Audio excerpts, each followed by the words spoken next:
2 weeks before my wedding, my parents sat on my fiancé's Italian leather sofa and told him I had given up a secret baby for adoption when I was 19 years old.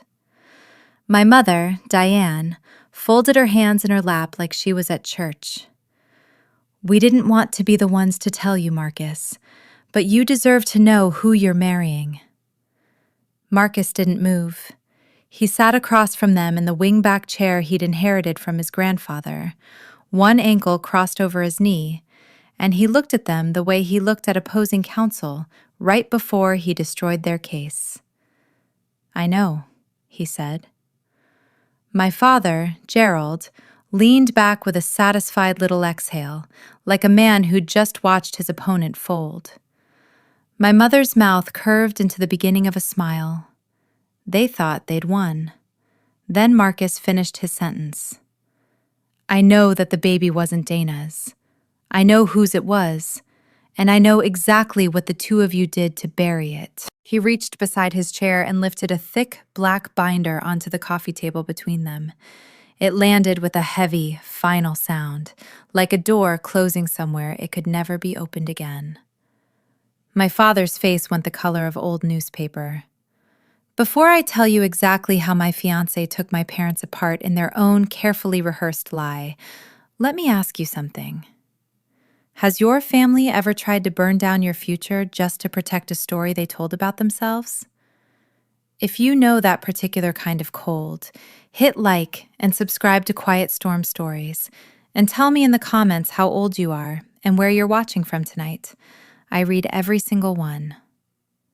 To understand how we ended up in that living room, you have to go back 3 weeks, to a Tuesday night when my phone rang and I still thought my family was just difficult. Not dangerous. Difficult. My name is Dana Whitfield. I'm 31 years old, and I'm the director of marketing for a boutique hotel group headquartered in Charleston, South Carolina.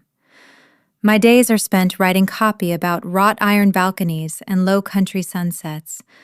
My evenings, most of them, were spent on the porch of the rental house Marcus and I shared on Sullivan's Island, watching the tide come in while we worked through the seating chart for a wedding that was supposed to happen in 5 weeks.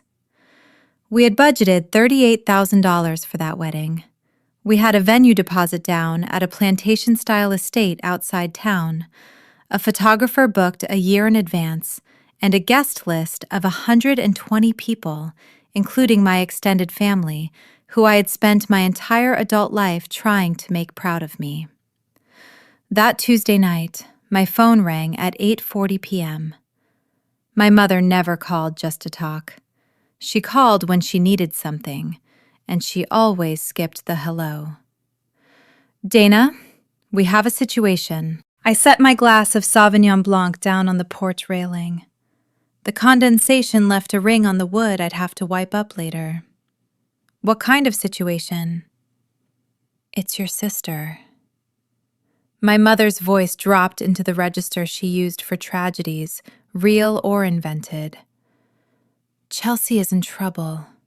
Serious trouble. She needs $18,000 by the end of the month or she's going to lose the house." I closed my eyes. Chelsea. My younger sister. 28 years old, married to a man who sold luxury boats on commission, and somehow always in a crisis that required a family bailout. Growing up, my parents had emptied my 529 college fund to pay for Chelsea's competitive cheerleading circuit, the travel, the private coaches, the sequined uniforms that cost more than my textbooks. I worked 2 jobs through undergrad to cover what the loans didn't. Chelsea drove a Lexus my father leased in his own name so the payment wouldn't show up on her credit. "I'm sorry she's dealing with that," I said, keeping my voice level. "But I don't have $18,000 sitting around, Mom." The silence on the line had weight to it. "You have the wedding money." My stomach dropped straight through the porch floor. "You want me to take my wedding fund and hand it to Chelsea." It's one afternoon, Dana. You and Marcus could go to the courthouse and be married by lunchtime. Family comes first. My father's voice cut in over the speaker, tight and fast, the way he sounded when he was more scared than angry, though back then I didn't know to notice the difference. We need this handled, now. I sat with that for a second. My parents lived in a gated golf community. My father was on the local Rotary Board and had just been re-elected to a seat on the City Planning Commission. They hosted a Christmas party every year with a string quartet. On paper, they had money. In practice, they had spent their entire lives performing money while quietly bleeding it out from underneath themselves, usually into whatever hole Chelsea had dug that season.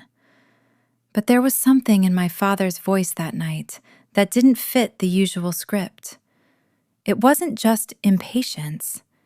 It was fear. Real fear.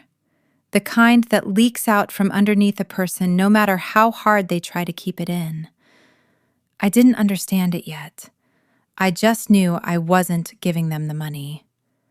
No, I said. The word felt foreign in my mouth, like a language I'd never been taught to speak in this house. I'm not canceling my wedding to bail Chelsea out again.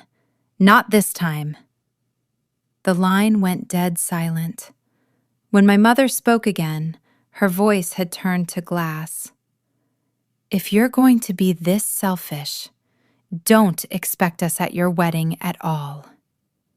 The call ended.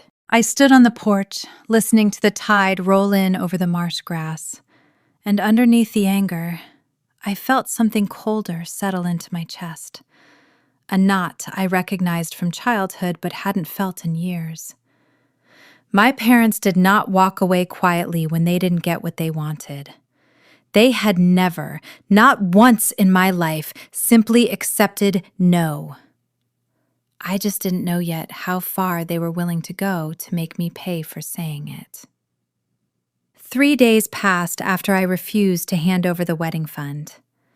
My parents went quiet, and that silence felt heavier than any shouting match could have. It sat over the house like the pressure before a low-country thunderstorm, the kind that builds all afternoon behind a sky that won't decide what it wants to do. Marcus and I tried to keep our routine normal. We got up early, made coffee, and drank it on the porch while the marsh turned from gray to gold. But the peace felt thin, like a sheet pulled too tight over a mattress that didn't fit it. Marcus works in mergers and acquisitions at a firm downtown, and his phone never really stops. That Thursday morning, I noticed a shift in him while he scrolled through his notifications. His thumb went still. A muscle ticked at his jaw. He turned the phone face down on the table without a word. When I asked if everything was okay at work, he gave me a short, easy smile and blamed a deal that had hit a snag. I let it go. I poured more coffee and pretended to believe him. I didn't know yet that the sabotage had already started, 3 weeks early, and that it had started with him. That afternoon, I sat at our dining table sorting through wedding paperwork, insurance beneficiary forms, the officiant's contract, a spreadsheet of RSVPs. Filling in the blank line for emergency contact, a memory surfaced that I hadn't touched in a decade, the kind that comes back up whole, with a texture and a smell attached to it. I was 22, fresh out of college, filling out paperwork for my first real job's benefits package. A letter came back from the insurance underwriter denying my enrollment pending review. It cited a discrepancy, a hospital stay at a maternity facility in Beaufort County that didn't match anything in my own medical history because it had never happened to me. I remembered standing in my parents' kitchen holding that letter, confused, asking my father what it meant. I remembered him snatching it out of my hand so fast that he knocked his coffee mug into the sink, remembered the flush that crawled up his neck. He told me it was a clerical mix-up, a records error, some other Whitfield somewhere in the system. He told me he'd call and get it corrected. He told me in the sharp, final voice he used when a conversation was over, whether I agreed or not, to drop it. That bringing it up again would only cause the family stress it didn't need. I was 22 years old, and I had spent my whole life being told I was too disorganized, too dramatic, too much of a mess to be trusted with my own paperwork. So I let it go. I let a lot of things go back then. 10 years later, sitting at my own dining table in a house I owned with a man who loved me, that memory didn't feel like a father protecting his daughter from bureaucratic static anymore. It felt like a cover-up. I just didn't know yet what it was covering. My unease deepened that evening when Marcus came home from the office. He loosened his tie, poured a glass of sparkling water, and leaned against the kitchen island with an expression I couldn't quite read. Not angry, exactly. Watchful. Like he was running numbers behind his eyes. He told me he'd run into Chelsea at a coffee shop near his office downtown on his lunch break. Chelsea never had a reason to be in that part of the city. She worked, when she worked, out of a boutique near the marina 15 minutes from her own house. She'd intercepted him outside, he said, bought him an espresso, sat him down at a little sidewalk table and performed for him, and Chelsea had always been good at performing. She told him she was worried about the wedding. She sighed, stirred her drink, said quietly that I carried a lot that people didn't know about. She told him she just wanted me to finally be happy, after everything I'd put the family through over the years. I stood frozen at the kitchen island, my hand gripping the edge of the marble so hard my knuckles ached. My sister was inventing a version of my life out of thin air, and doing it with the same practiced sincerity she used to win pageant interview rounds. She told Marcus she'd never gotten to enjoy her 20s because she'd spent them cleaning up messes I supposedly made. The blood roared in my ears. It was such a complete inversion of the truth that for a second I couldn't even find the anger, just a kind of dizzy vertigo. While I worked 2 jobs through college to pay for what my parents took out of my future, Chelsea had been flying to Cabo on our father's Amex. While I sat alone in a dorm room studying for finals, Chelsea was crashing a car my father quietly replaced within the week. No questions asked at home, no consequences that ever touched her. And there she was, sipping an oat milk latte, casting me as the family's damaged, unstable liability to the one person whose good opinion mattered most. I asked Marcus how he'd responded. He said he'd listened. He hadn't offended me, and he hadn't called her a liar to her face. He'd simply thanked her for the coffee and walked back to his office. His calm nearly broke something in me. Marcus is a careful, analytical man. He evaluates risk professionally, for a living, for people with a great deal to lose. If someone hands him a warning, he doesn't dismiss it. He investigates it.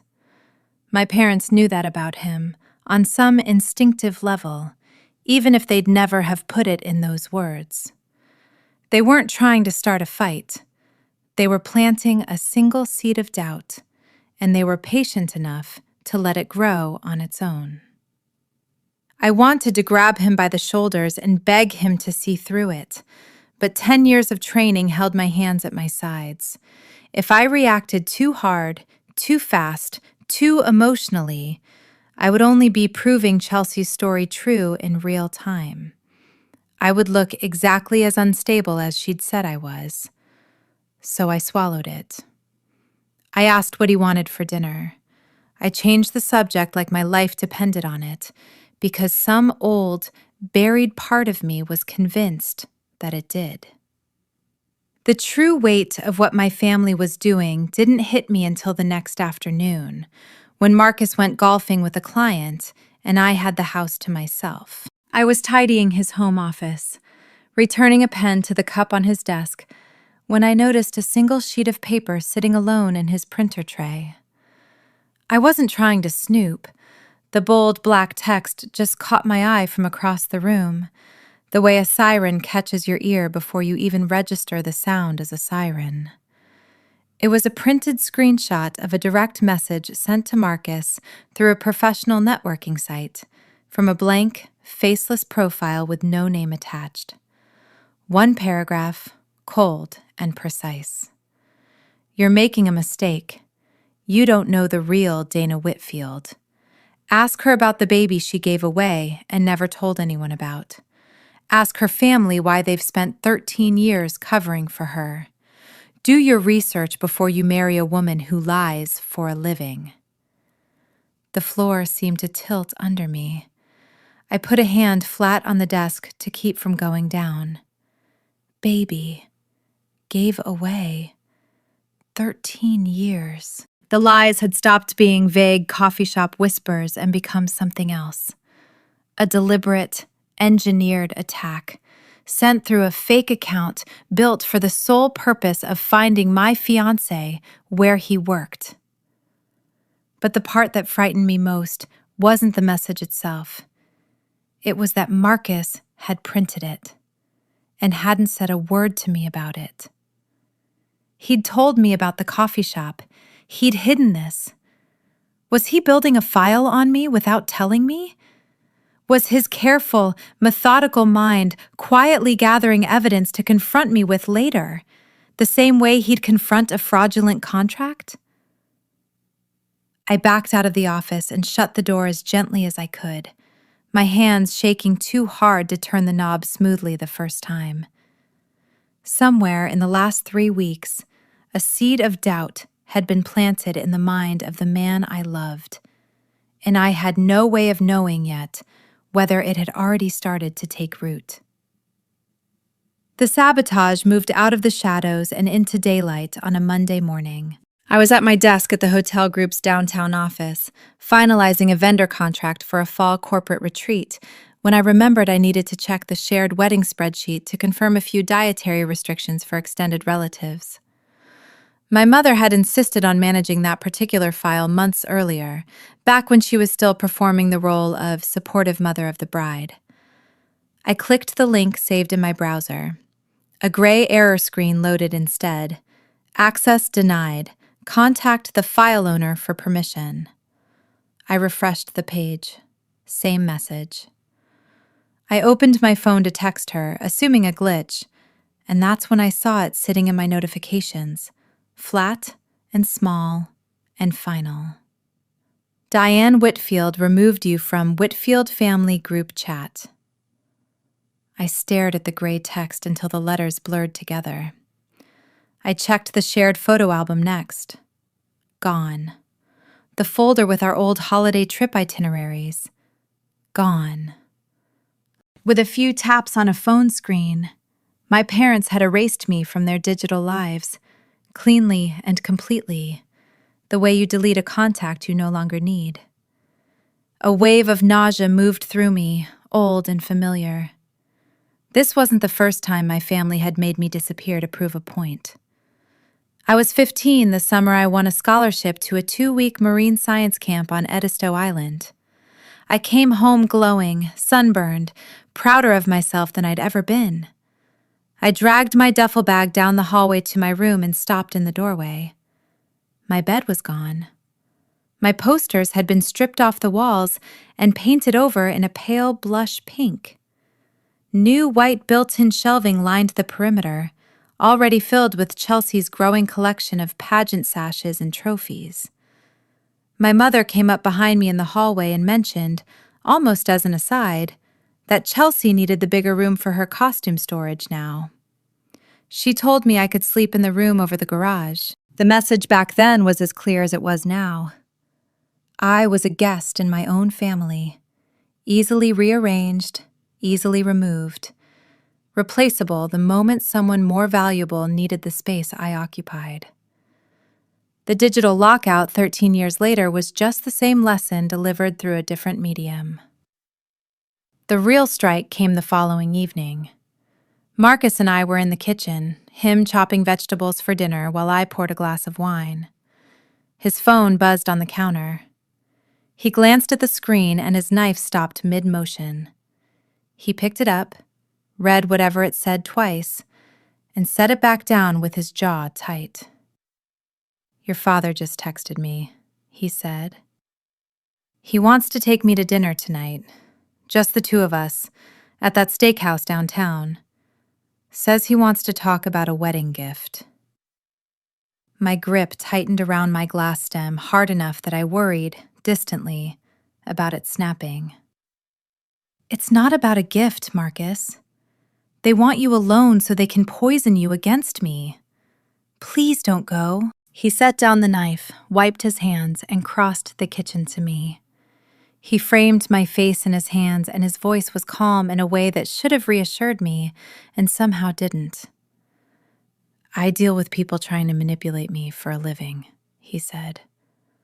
"Let me hear what he has to say. I'll be home by 10. He changed into a clean button-down, grabbed his keys, and left.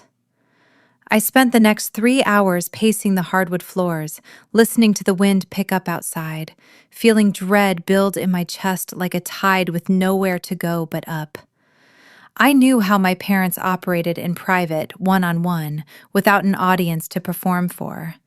They were skilled at a very specific kind of lie, one built from just enough true details to feel plausible, delivered with wounded, reluctant sincerity, like they hated having to be the ones to say it. They would play the victims.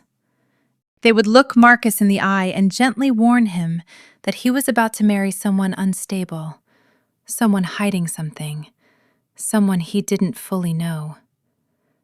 When the front door finally opened, it was 10:40. I stood up from the sofa so fast the room swayed. Marcus walked into the entryway with his tie loosened and his jacket slung over one forearm. He didn't smile. He didn't cross the room to kiss me hello.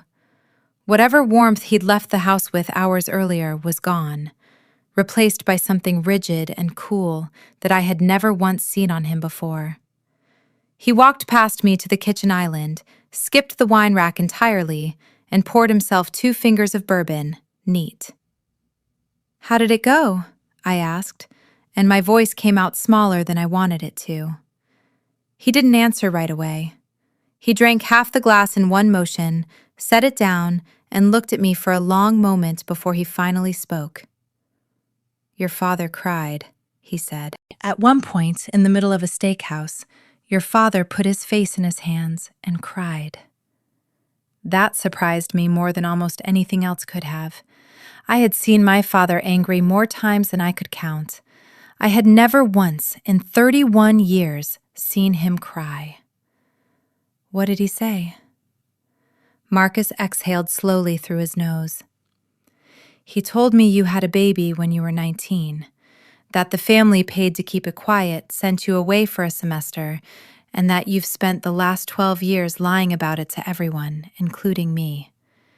He said he's only telling me now because he can't let me walk into a marriage without knowing who I'm really marrying." The kitchen tilted. I put my hand flat on the counter the same way I had in his office 3 days earlier, steadying myself against a truth that wasn't true at all. "That never happened," I said. "Marcus, I swear to you, that never happened. I would know if I had a baby. I would know." He looked at me for a long, silent moment, and something in his expression I couldn't fully name, not distrust exactly, but something adjacent to it, something cautious, made my stomach drop harder than it had all week.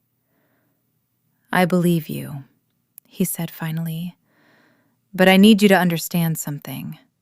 Your father didn't come to me with a rumor. He came to me with dates.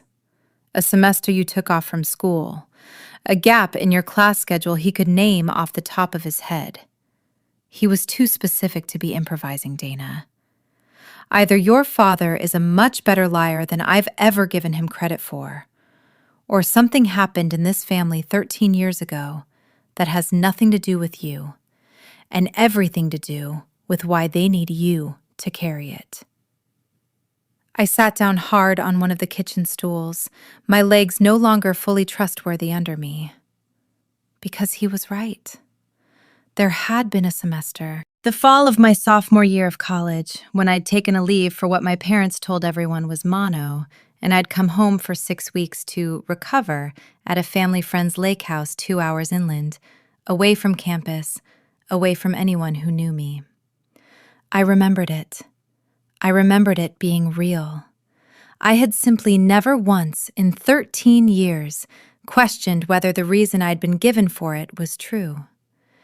If you've ever had a memory rewrite itself in real time, the ground underneath it turning to sand while you're still standing on it, you already know there's no small talk after that.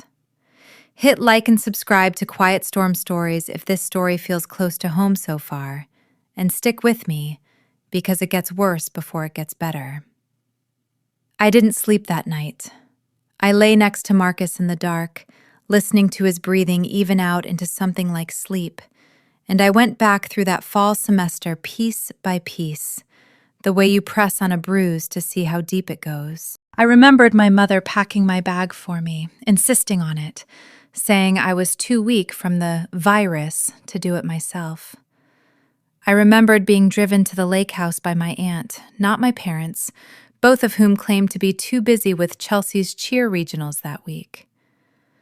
I remembered a woman who came to check on me twice a week that my mother called the visiting nurse, a woman who never once took my temperature or listened to my lungs, who spent most of each visit in hushed conversation with my aunt in the kitchen instead. I remembered coming home 6 weeks later, 15 pounds lighter than when I'd left, and my mother telling everyone at Thanksgiving that mono could really take it out of a person. Nobody had ever asked me a single follow-up question. Not one relative, not one friend, not one professor. The story had been airtight because nobody had any reason to pull at the thread.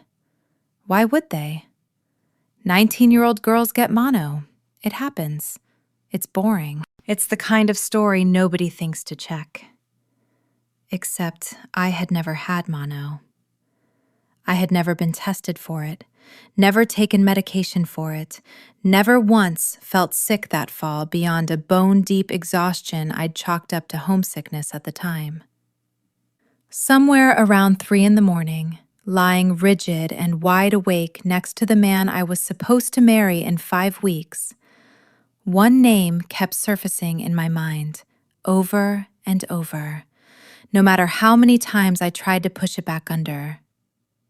Chelsea had missed 6 weeks of her sophomore year of high school that same fall.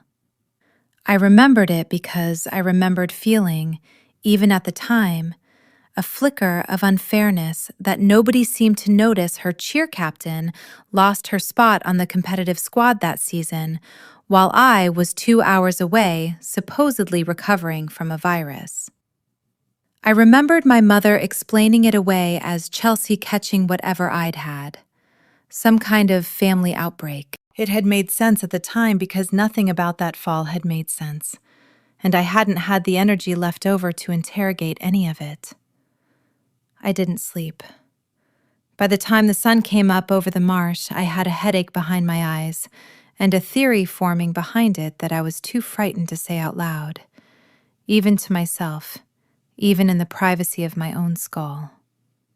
Saturday morning came whether I was ready for it or not. I had a 200-guest wedding to run at the hotel, someone else's, not mine, and the industry doesn't pause for a person's personal life falling apart in real time. I showered in water as cold as I could stand it, painted concealer under my eyes with a hand that wasn't quite steady, and put on my navy uniform dress like armor. I functioned that day the way you function when your body has decided to keep going without waiting for permission from the rest of you.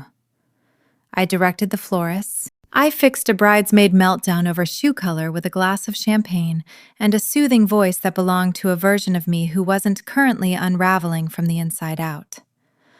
I checked my phone every 20 minutes, hoping for nothing, dreading everything. At 3 in the afternoon, hiding in my office behind the banquet kitchen with my shoes off and my temples throbbing, my phone lit up with a text. Not from Marcus, from my mother. 2 sentences, no punctuation softening them at all. We told him the truth. Whatever happens now is on you. I read it twice. It wasn't a mother checking on her daughter's well-being. It was a scoreboard update. My mother wanted me to know in real time that she believed she was winning, that she had successfully detonated my engagement over $18,000 I had refused to hand over, and she wanted credit for the blast radius. Something shifted in me in that small, windowless office, and it wasn't my composure breaking. It was something closer to a leash finally snapping, one I hadn't fully realized I'd been wearing for 31 years. I set the phone face down on the desk. The fear I'd carried my whole life, the specific fear of losing my family's approval, simply wasn't there anymore when I reached for it. You cannot be abandoned, I understood clearly, by people who were never actually holding on to you in the first place. They had been holding a leash, not a hand. I put my shoes back on. I finished my shift. And somewhere in that ballroom, surrounded by orchids and candlelight that belonged to someone else's happy ending, I made a decision. If my parents wanted a war over $18,000 and a lie about a baby, they were going to get one. But I wasn't going to fight it the way they expected. I wasn't going to call and scream and demand an apology I already knew I'd never receive. I was going to find out what actually happened that fall, 13 years ago. And I was going to make sure the truth landed somewhere they couldn't bury it a second time. What I didn't know, standing in that office with my phone face down and my resolve hardening into something cold and useful, was that 50 miles away, in a downtown conference room I'd never seen, Marcus had already started doing exactly that. I only learned the full sequence of what Marcus had been doing after the dust settled, pieced together from what he told me and what came out later in the confrontation itself. But it started, as far as I can tell, the same night he came home from the steakhouse, with bourbon on his breath, and a theory he wasn't ready to say out loud yet either. Marcus didn't believe my father's story, but he also didn't dismiss it outright, because he'd built his career on the principle that even manipulative people rarely lie from nothing. There's usually a kernel of something real buried inside the fabrication, and the job is finding it. He didn't confront me with accusations. He didn't distance himself while he figured it out. He went and hired a private investigator named Roland, a former forensic accountant who specialized in exactly this kind of family archaeology, the kind where the paper trail matters more than anyone's testimony. Roland didn't hack anything. He didn't need to. He followed money, because money, unlike people, doesn't know how to lie convincingly for 13 years straight. He pulled property and business records first, then cross-referenced them against a specific 6-week window in October and November, 13 years back, the same window I'd spent at the lake house, the same window Chelsea had supposedly caught my imaginary virus.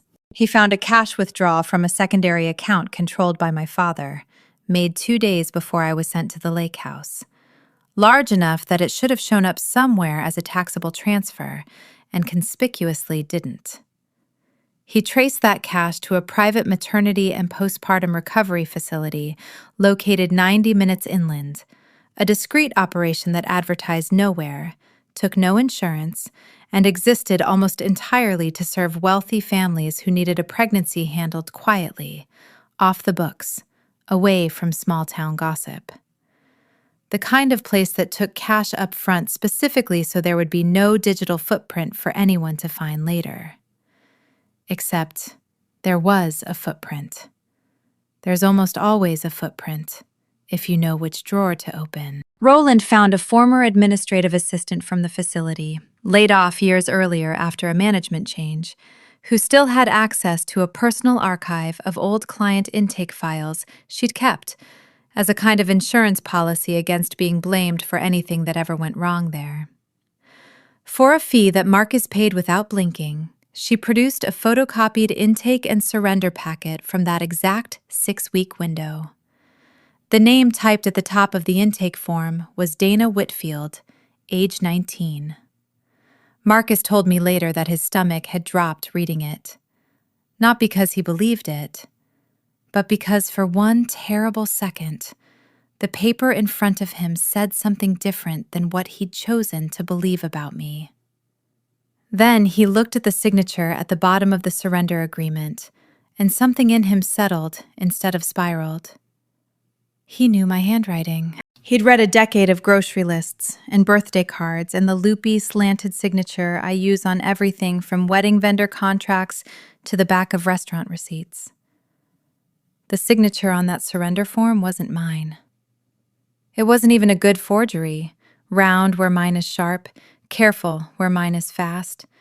The handwriting of someone imitating a signature from a sample rather than writing their own name the way you do 10,000 times without thinking about it. Someone had put my name on that form. Someone who had access to a sample of my handwriting and enough motive to fake the rest. Marcus sat with Roland in that downtown conference room for hours going back through everything. Hospital transport logs, my father's calendar from that fall pulled from an old synced cloud backup Roland had located through the family's shared devices, a handwritten guest register from the lake house that named my aunt as my chaperone, but never once named me as a patient anywhere in the medical paperwork attached to the facility. And then Roland found the detail that turned the entire story over completely. Buried in the facility's intake records was a second document, unconnected to the surrender packet at first glance, dated the same week, a minor's consent to treatment waiver, required by the facility whenever a patient checked in under the age of 18. It listed the patient's date of birth.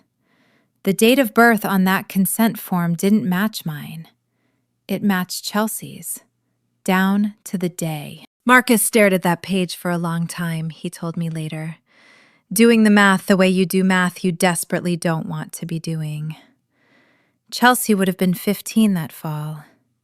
15 years old, pregnant, and terrified, in a family that had built its entire identity around her being the golden, untouchable one, the pageant girl, the cheer captain, the daughter who never disappointed anyone. A pregnancy like that, in a family like mine, wasn't a tragedy to be supported through. It was a liability to be managed. And managing it apparently meant sending Chelsea to that facility under her own real medical information, because a minor's treatment required documentation that couldn't be faked at the point of care, while simultaneously building a public cover story that placed the pregnancy, and the shame my parents had decided came with it, onto me instead. Onto the daughter who was already 2 hours away at college. Onto the daughter whose reputation, in my parents' calculus, was simply worth less than Chelsea's. They hadn't just hidden Chelsea's pregnancy. They had taken it and handed it to me, permanently, without my knowledge or consent, and then spent 13 years quietly making sure I never had a reason to look closely enough to find out. The insurance denial I'd gotten at 22, the one my father snatched out of my hands so fast he spilled his coffee, made a horrible kind of sense now. Somewhere in an underwriter's database, there was a medical record with my name on it for a maternity stay I had never had. My father hadn't been protecting me from a clerical error. He'd been protecting himself from the moment I might have started asking the exact questions I was asking now. Marcus didn't come home and tell me any of this the night he found it. He told me afterward that he'd made a decision sitting in that conference room. One he wasn't proud of, but also didn't regret. He wasn't going to hand me a bomb over dinner and watch it detonate in our kitchen. He was going to build the case fully, quietly, completely, so that when my parents inevitably escalated, and people who lie this elaborately for this long always escalate, because backing down would mean admitting the architecture was fake, he would be ready to end it in a single conversation, instead of a slow, grinding war of he said, she said that could drag on for months and cost me a family relationship with Chelsea that might, underneath everything, still be salvageable. He wasn't protecting my parents. He was protecting the timeline. He wanted the truth to land all at once, undeniably, with paper behind every word of it, instead of leaking out a rumor at a time for my parents to spin and reshape as it went. I didn't know any of this while I was standing in my office at the resort, with my mother's gloating text still glowing on my phone screen. I thought I was alone in this fight. I had no idea that the man I loved had already spent 3 days quietly assembling the exact ammunition that would end it. If you've ever found out that the family narrative you spent your whole life believing was actually a story someone else wrote and cast you in without asking, you know there's a very specific kind of quiet that follows. Not sadness exactly, something colder and steadier than that. If you know that quiet, hit like, subscribe to Quiet Storm Stories, and tell me, has anyone in your family ever let you carry blame that was never yours to begin with? I didn't go looking for the truth through a private investigator because I didn't know I needed one. I went looking for it the only way I knew how, which was by driving to my sister's house on a Sunday afternoon and refusing to leave until she talked to me. Chelsea lives in a new construction subdivision 15 minutes from the marina, in a house with a boat in the driveway that her husband can't really afford, and a kitchen island the size of my old dorm room. When I showed up unannounced, she opened the door already defensive, arms crossed, like she'd been expecting this conversation and dreading it in equal measure for longer than just that week. I know Mom and Dad told Marcus something, I said, standing on our porch, not waiting for an invitation inside. I need you to tell me what really happened the fall I was 19. Something moved across her face, not surprise, recognition. The look of someone watching a door they'd spent 13 years holding shut finally start to give. She let me in. We sat at her kitchen island, and for a long time she didn't say anything at all. Just turned her wedding ring around and around on her finger. When she finally spoke, her voice had none of the performance in it that I'd heard about secondhand from Marcus's account of the coffee shop. I was 15, she said. I didn't even tell the guy. I didn't tell anyone until I couldn't hide it anymore. And by the time Mom found out, it was already too late to... She stopped, swallowed, started again. They didn't ask me what I wanted. They just started making decisions. Dad found the place upstate, Mom packed a bag, and somewhere in there, somebody decided it made more sense for it to be your story instead of mine. Why me? I asked, and I heard my own voice crack on the second word. Chelsea looked down at the counter. Because you were already gone. You were at school. Nobody was going to see you every day and start doing math about your body the way they would have with me at 15, still living at home, still in cheer. And because, she stopped again, and this time when she looked up, there were tears standing in her eyes that I didn't fully trust. Not yet. Not after everything. Because Mom said your reputation could survive it and mine couldn't. Because you'd already used yours up, she said, being difficult, being ungrateful, whatever she was mad at you for that year. She said it like it made sense, and I let her, because I was 15 and terrified and I just wanted someone else to make the decision so I didn't have to. I sat very still, absorbing the fact that my own sister had known, for 13 years, exactly what our parents had built on top of me, and had let it stand because it was easier than the alternative. You could have told me, I said. At any point in the last 13 years, Chelsea, you could have told me. I know, her voice had gone very small. I was going to, so many times. And then it just got easier not to. And then it had been so long that telling you felt like it would blow up everything. Not just for me, for you too. Your job, your reputation, everything you built out here, away from all of it. I told myself I was protecting you by staying quiet. You weren't protecting me, I said. You were protecting yourself.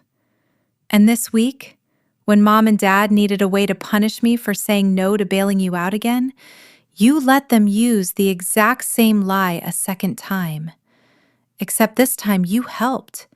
You sat across a table from Marcus and told him I was carrying baggage he didn't know about. You knew exactly what that baggage was, Chelsea, because it was yours. She didn't have an answer for that. She just cried, quietly, at her own kitchen island.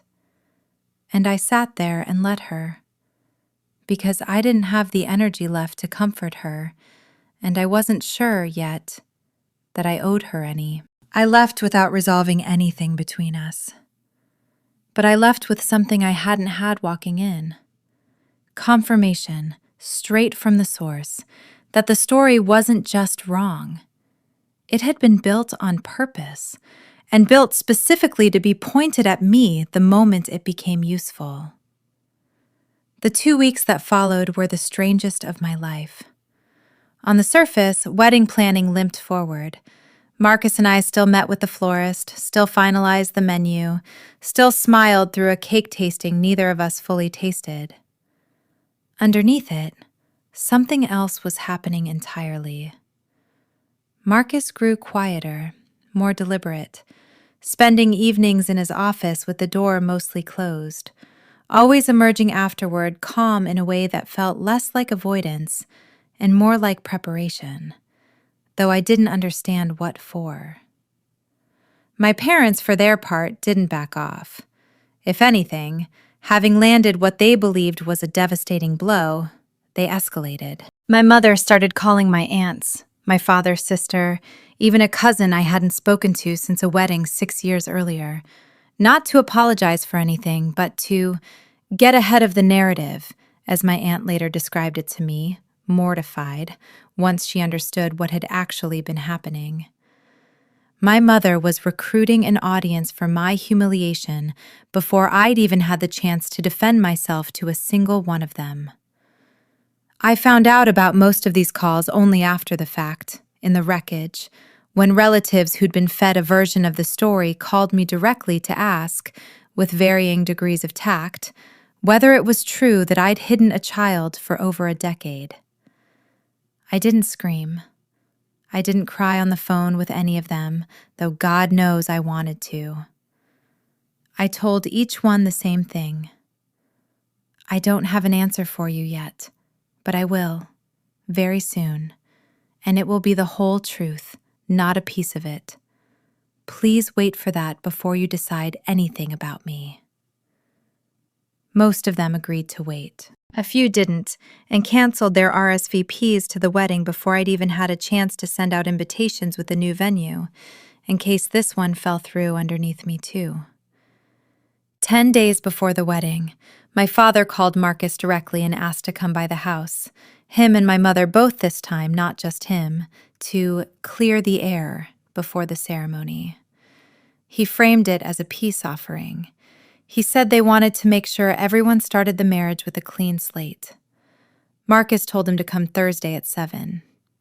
I didn't know, when Marcus told me about the visit, that he'd already spent 2 weeks assembling a black binder thick enough to end a conversation before it really started. I only knew that my parents were coming to our house to try one more time to convince the man I loved that I was someone worth leaving. I had no idea I was about to watch them lose.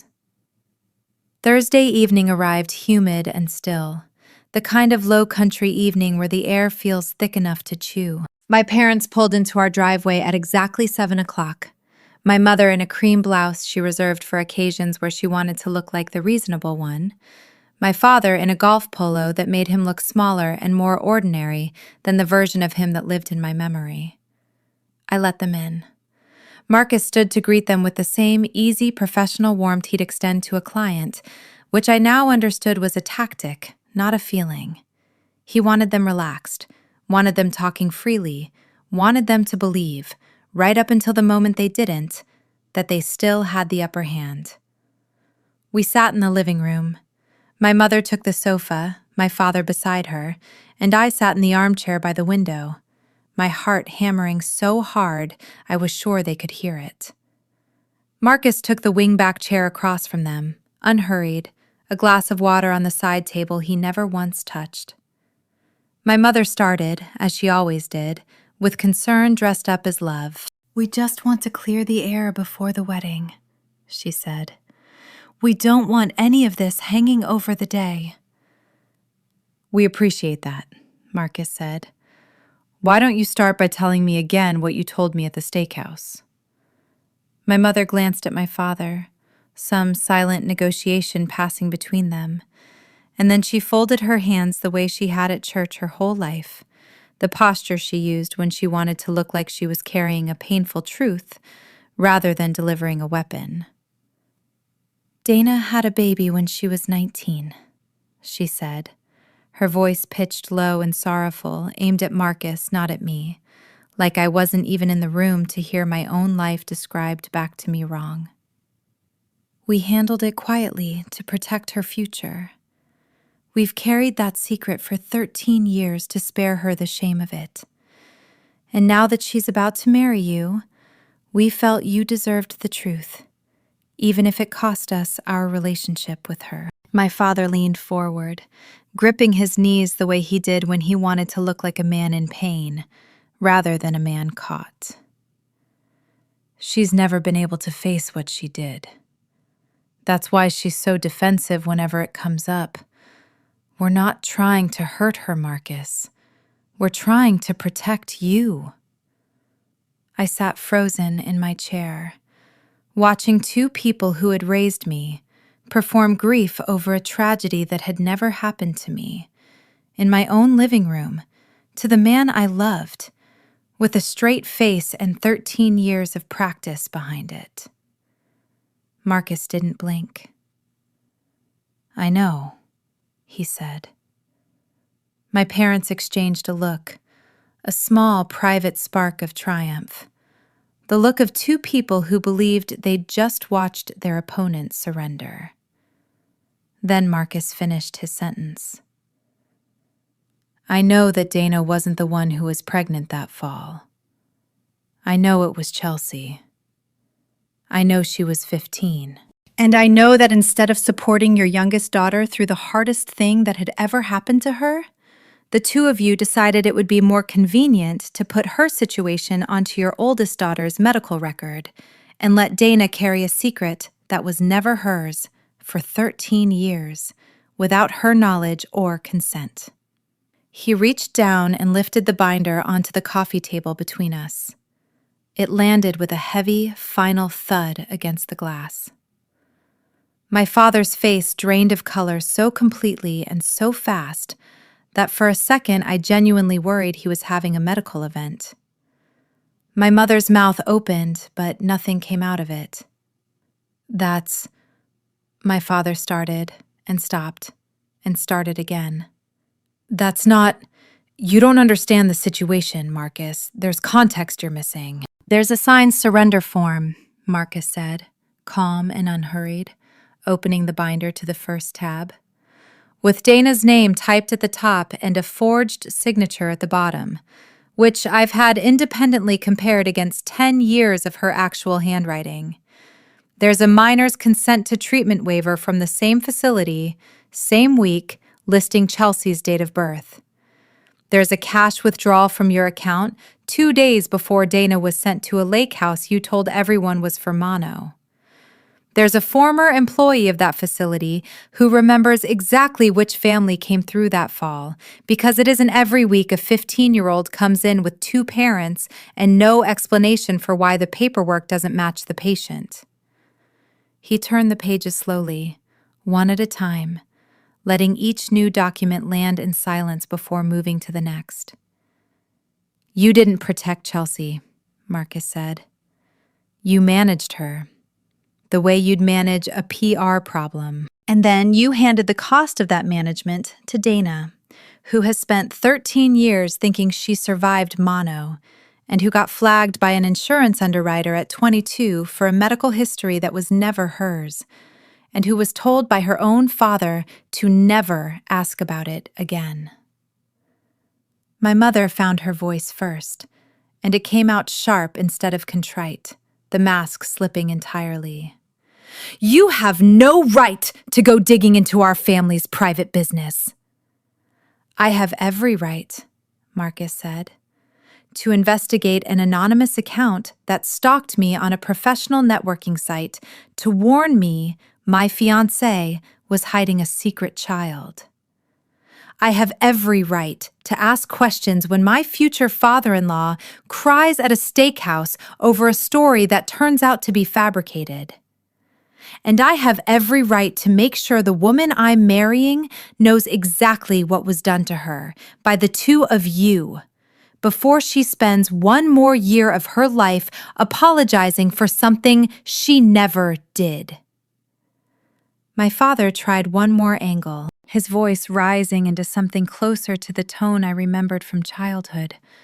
Commanding, final, the voice that used to end conversations by itself. "This is a family matter. It has nothing to do with you." "It has everything to do with me," Marcus said, and for the first time his voice hardened into something I hadn't heard from him before, something that made both my parents go still. "In 3 weeks, I'm marrying your daughter.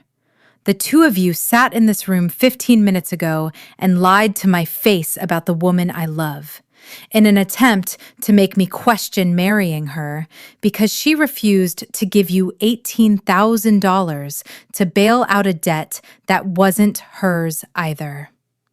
You didn't come here tonight to clear the air. You came here to finish what you started at that steakhouse. I let you get all the way through it so there would be no question later about what you actually said and what you actually meant by it." The room went silent, except for the low hum of the air conditioning and the sound of my mother's breathing, fast and shallow. The sound of someone realizing in real time that the story she'd told for 13 years had just run out of road.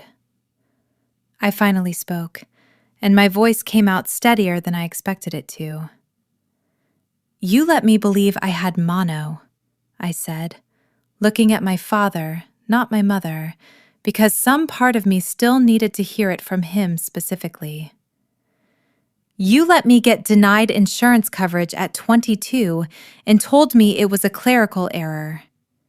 You let me carry a story that belonged to my 15-year-old sister, and then, when I finally set one boundary in 31 years and said no to funding another one of Chelsea's messes, you weaponized the exact lie you built to punish me for it.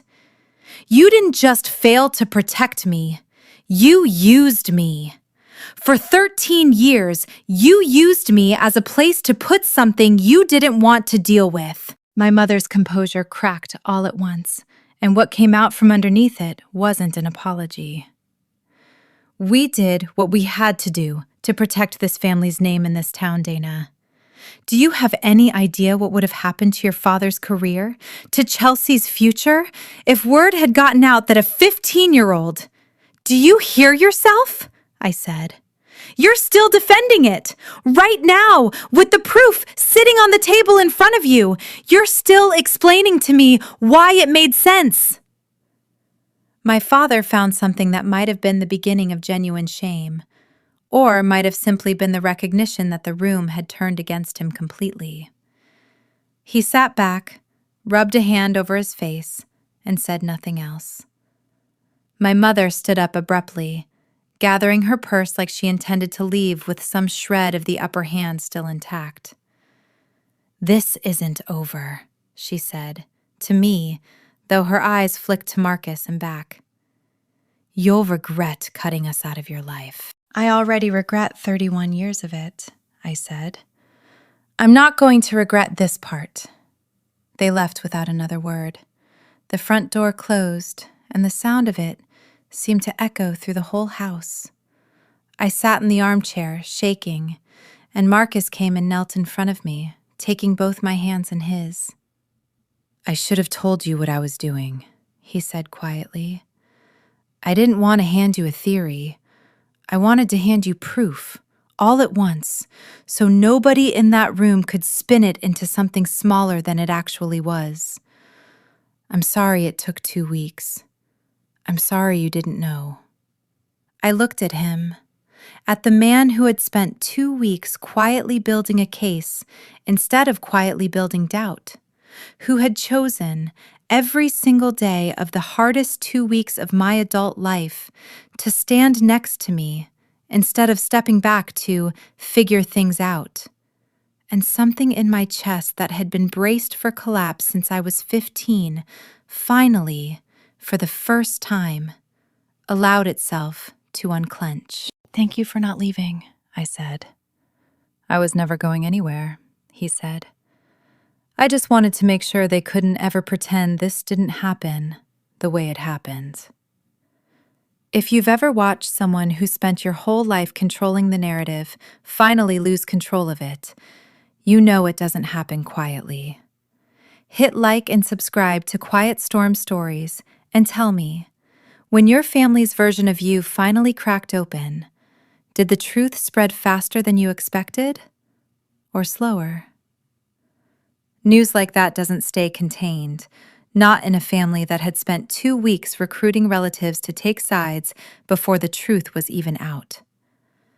Within 4 days, my aunt, my father's own sister, who had been horrified to learn she'd been fed a lie about me, called to say she'd confronted my father directly at a family dinner, and that Chelsea, sitting at that same table, had finally broken down and confirmed everything Marcus's binder already proved. I wasn't there for that dinner. I've pieced it together since from 3 different relatives who were, each account a little different in the details, but identical in the shape of it. Chelsea, crying at the table, saying she couldn't keep letting me be blamed for something that had never been mine. My mother trying to talk over her. My father sitting silent at the head of the table with his hands flat on either side of his plate, like he was bracing for the table itself to give way. By the time Chelsea finished, there wasn't a version of the story left for my parents to control. She told them, in front of everyone, that she'd been 15, that our parents had made every decision without asking her what she wanted, that she'd let the lie about me stand for 13 years because speaking up had always felt more dangerous than staying quiet, and that watching them weaponize it against my marriage was the first time she'd understood, really understood, just how far they were willing to go to protect an image instead of a daughter. My aunt told me Chelsea looked at our mother across that table and said, "You didn't protect me. You protected yourself, and you let Dana pay for it. And now, you're trying to make her pay for it again." I don't know if that was the moment my mother actually understood what she'd done, or simply the moment she understood she could no longer manage the story. I suspect, knowing her, it was the second one. But it didn't matter anymore which one it was. The truth was out of the bottle, and no amount of performing wounded innocence was going to put it back. My father's reputation took a harder hit than I expected, and faster than I expected, too. He'd built his entire adult identity around a specific kind of small-town respectability. The city planning commission seat, the Rotary Board, the reputation as a fair, steady, trustworthy man in a town where everyone still mostly knew everyone. Word travels in a place like that, quietly but completely. And within 3 weeks of that dinner, 2 of his oldest friends stopped taking his calls, and a local paper ran a short item about his resignation from the Planning Commission, citing personal family matters in language vague enough to protect no one, because everyone who mattered already knew. I didn't orchestrate any of that. I want to be honest about that, because it would be easy in the retelling to make it sound like some satisfying campaign of retribution I engineered from my end. I didn't call anyone. I didn't post anything. I simply stopped protecting the story for them, the way I always had before. And it turned out the story had never been able to survive without my silence holding it up. My mother tried one more move, about 3 weeks after the confrontation, when it became clear that the extended family had largely turned. She called me directly, not to apologize, but to ask, genuinely, I think, without a trace of irony, whether I intended to still invite them to the wedding, for appearances. As though the last thing standing between us and reconciliation was whether I'd allow her to sit in a folding chair at my ceremony and let the neighbors believe everything was fine. I told her no. I told her that I hoped, someday, she and my father would understand what they'd actually done, not just that they'd been caught doing it. I told her that Chelsea was welcome to reach out to me on her own, when she was ready, and that I meant that. I told her that I loved her, in the complicated, exhausted way you love a parent who raised you and also nearly broke you. But that loving her didn't obligate me to keep protecting a version of our family that had never protected me back. She hung up without saying goodbye. I sat with the phone in my hand for a long time afterward, waiting to feel the old grief, the old fear of having finally, permanently disappointed her. It didn't come. What came instead was something quieter and steadier. Not happiness, not yet, but something like relief. The relief of finally putting down a weight I hadn't fully understood I'd been carrying until it was gone. Chelsea called me 2 days later. I almost didn't pick up. When I did, she didn't ask me for anything, for the first time in either of our lives that I could remember.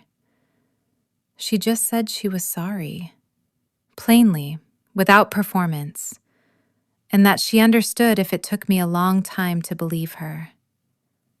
I told her it would take time. I told her I appreciated what she'd done at that dinner table, even though it was 13 years and one engagement crisis later than it should have been. I told her the door wasn't closed, but it wasn't fully open either, and that she'd have to be patient with which one it was on any given day. She said she understood. It was the first honest conversation we'd had as adults, and it felt like the small, unglamorous beginning of something that might, eventually, become real. The wedding happened 5 weeks later than originally planned, because we'd had to find a new venue after the plantation estate double-booked our rescheduled date, and because I needed those extra weeks more than I needed to keep the original timeline intact. We got married on a Saturday evening, on a stretch of beach on Sullivan's Island. No orchids flown in from anywhere, just local flowers and folding chairs in the sand, and about 70 guests instead of 120, because the guest list had quietly sorted itself into the people who'd waited for the truth and the people who hadn't bothered to. My father wasn't there. My mother wasn't there. I'd sent them both an invitation anyway, because some part of me needed to know I'd left the door unlocked, even if I never expected either of them to walk through it. Neither RSVP'd. Chelsea was there, in the second row, crying through most of the ceremony in a way that felt, for once, uncomplicated. My aunt walked me down the aisle, since I asked her, and she said yes before I even finished the question, her voice thick with something I hadn't expected from her. A kind of fierce, protective pride that I realized, standing there, I had been waiting my whole life to hear directed at me instead of at Chelsea. Marcus cried when I reached the end of the aisle, which surprised both of us, since I'd never once seen him cry in the 2 years we'd been together. Not even in that living room with my parents' entire fabricated history laid open on the coffee table between us. "I told you I wasn't going anywhere," he whispered when I finally reached him. "I know," I said. "You proved it before I even knew I needed proof." A year has passed since that wedding on the beach. I want to tell you it's been a clean, uncomplicated year, the kind where every loose thread gets tied off neatly, and everyone learns their lesson and the family heals in time for the holidays. It hasn't been that. Healing rarely looks like the version of it we imagine when we're still in the middle of the wreckage. My father reached out once, about 4 months after the wedding, through a lawyer of all things, not to apologize, but to ask whether I intended to pursue any legal action related to the forged surrender document. I told him, through my own attorney, that I had no interest in destroying him further than the truth already had. I wasn't looking for a courtroom. I was looking for a life that didn't require me to keep managing his reputation for him. He never reached out again after that, not personally. I understand now that some people will only ever measure the cost of what they did to you in terms of what it might cost them. My mother sends a card at Christmas. No letter, no explanation, just a card with her signature and nothing else. The same performance of closeness without any of the substance of it that she's used my entire life. I don't respond. I don't need to punish her by not responding. I simply no longer feel obligated to perform a relationship that was never real in the first place. Chelsea, though. Chelsea has surprised me. She left her husband about 8 months ago, a decision that had nothing to do with any of this, and everything to do with her finally learning, I think, what it feels like to make a hard decision for herself, instead of waiting for someone else to make it for her. She started therapy around the same time. She calls me now, sometimes just to talk. No crisis attached, no request for money folded into the conversation. Last month, she asked if she could visit for a weekend, just the two of us, no agenda. I said yes. We sat on my porch the first night of that visit, the same porch where this entire story started with a phone call I wish, some days, I'd never answered. She apologized again, more specifically this time, for the coffee shop conversation with Marcus, for the 13 years of silence before that, for every small moment across our whole childhood where she'd let herself be the golden child because it was easier than being anything else. I told her I forgave her and meant it, though I also told her that forgiveness and trust are 2 different currencies, and that she was going to have to keep earning the second one slowly, the way you rebuild anything that's been broken for a long time. She said she understood. I believe, for the first time in our adult lives, that she actually does. I don't know if I'll ever have a relationship with my parents again. Some days I think the door is still open a crack, the way I left it on our wedding invitation. Other days I think that door closed permanently the moment my father sat on our sofa and cried real tears over a lie he'd built specifically to protect himself. And I understand now that I don't owe either of them the effort of finding out which version is true. That's a question they'd have to answer with actions, not cards at Christmas. And so far, neither of them has tried. If you've made it this far into my story, I want to talk for a minute about the pattern underneath it, because I don't think this is really a story about one family in one town in South Carolina. I think it's a story a lot of you already know from the inside, even if the details of your own version look different from mine. There's a particular kind of family architecture that a lot of us grew up inside without ever having language for it until much later. The golden child and the scapegoat. Two roles handed out early, sometimes before either child is old enough to understand they've been cast in a play they never auditioned for.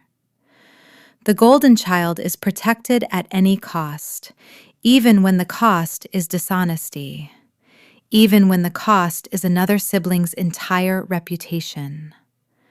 The scapegoat absorbs whatever the family can't afford to look at directly: the debt, the shame, the inconvenient truth, and learns early that love in that house isn't unconditional, it's transactional, and the price is always your own needs, quietly and permanently deprioritized. I spent 31 years being the scapegoat in my family, without knowing there was a word for it. I thought I was simply the less lovable daughter, the one who required more patience, the one whose mistakes were remembered for years while my sisters were forgotten within the week. I didn't understand until Marcus laid that binder on the coffee table that I hadn't actually made more mistakes than Chelsea had. I had simply been assigned the ones that weren't mine, in addition to my own. Because a family that needs a place to put its shame will always find someone willing to hold it. And children raised to seek approval will hold almost anything if they think it might finally earn them love. I think about all the smaller moments now that I understand the shape of the pattern. Moments that felt random and isolated at the time, but line up now like beads on the same string. The way my parents forgot to attend my college graduation because Chelsea had a cheer competition the same weekend, and I told myself it was a scheduling conflict instead of a priority. The way my mother once described me at a family barbecue as the responsible one, which sounds like a compliment until you understand that in our family, being the responsible one meant being the one nobody worried about, which meant being the one nobody checked on. The way every Christmas gift Chelsea received growing up was wrapped, tagged, and thoughtful, while mine tended to arrive in a gift bag from a drawer, practical and slightly late, like an obligation fulfilled rather than a joy anticipated. None of those things on their own would have told me anything. It's only in the aggregate, looking back with the specific knowledge of what they'd built and hidden inside my own medical history, that the whole pattern resolves into a single clear picture.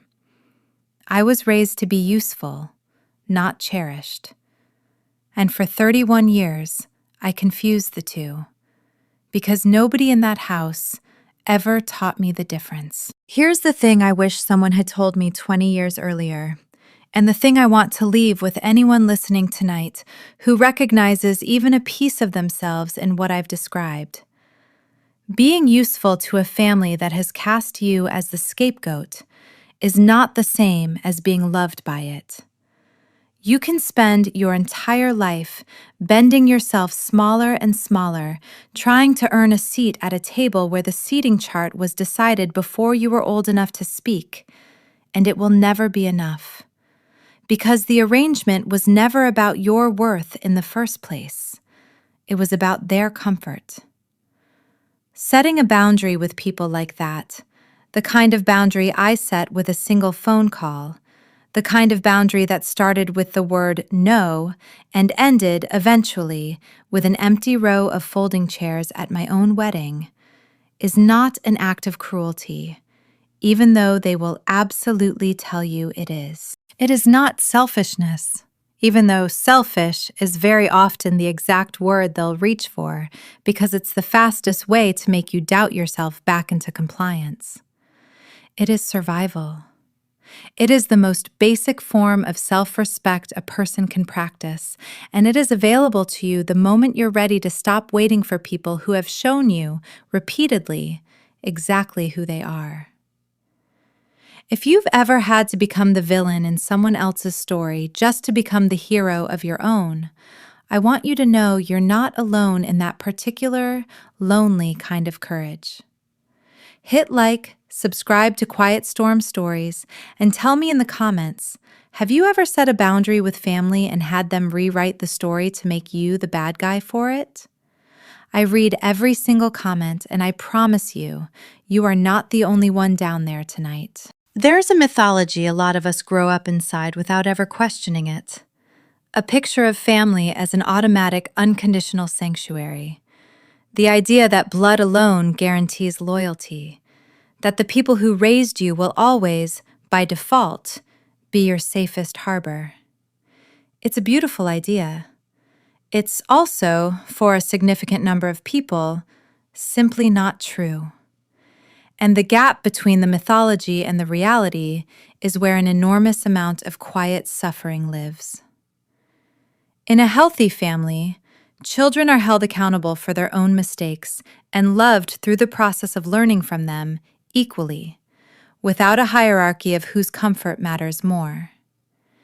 In a family built the way mine was, one child becomes a vessel for the parent's pride, protected from consequences at any cost, even if the cost is forging a sibling's signature on a legal document and letting her spend over a decade of her adult life carrying the emotional weight of something that never happened to her. The other child becomes the place where the family's inconvenient truths get stored, quietly, indefinitely, without her consent and often without her even knowing the transaction has taken place. This isn't parenting. It's a kind of quiet, long-term predation, dressed up in the language of protecting the family name. And the tragedy of it goes both directions, even though it took me a long time to understand that. Chelsea, the golden child in this story, wasn't actually protected either. She was taught at 15 that her own body and her own crisis were things to be managed rather than supported, that her worth to our parents was conditional on maintaining an image, and that when things got hard, someone else would always be found to absorb the fallout so she never had to. That's not a gift. That's its own kind of damage, dressed up to look like favoritism. True parenting requires the courage to let your children fail, to hold them accountable without abandoning them, and to tell the truth, even when the truth is inconvenient for the family's reputation at the country club. When parents choose their own image over their children's honesty, they don't just fail as guides. They become something closer to architects of a story that isn't true. And their children spend decades afterward trying to live inside a house that was never actually built to hold them. I want to back up for a moment and tell you about someone I haven't mentioned yet, because leaving her out of this story would make it sound like I got through those 2 weeks on nothing but my own strength, and that isn't true. Nobody gets through something like that alone, no matter how composed they look holding a clipboard at somebody else's wedding. Her name is Reese, and she's been my closest friend since our first week of college, the year before everything with Chelsea happened, though, of course, I didn't know that context at the time. Reese runs a small floral design studio out of a converted garage 2 streets over from our house, and she is, without exaggeration, the only person in my life who has never once made me feel like I needed to earn my place at her table. I called her the night Marcus came home from the steakhouse with bourbon on his breath and a story he didn't yet know was false. She came over within 20 minutes, still in her apron, smelling like eucalyptus and cut stems, and she sat with me on the porch steps while I cried in a way I hadn't let myself cry in front of anyone since I was a teenager. "They're lying," she said, flatly, before I'd even finished getting the whole story out. Not a question, not a cautious, therapist-toned, "How does that make you feel?" Just a flat, immediate statement of fact, delivered with the kind of certainty that only comes from someone who has watched you for a decade and knows exactly what you are and are not capable of. "You don't know that," I told her, because some old, well-worn part of me still needed permission to believe my own innocence. "I've known you for 12 years, Dana," she said. I helped you move into 4 different apartments. I was there for both of your grandparents' funerals. I have never once, not one single time, seen you hide anything from the people you love. You apologize too much. You over-explain your own decisions to people who don't deserve the explanation. You are, if anything, pathologically honest. Whatever your parents are doing, it isn't about something you did. It's about something they need you to carry so they don't have to. I didn't fully believe her that night.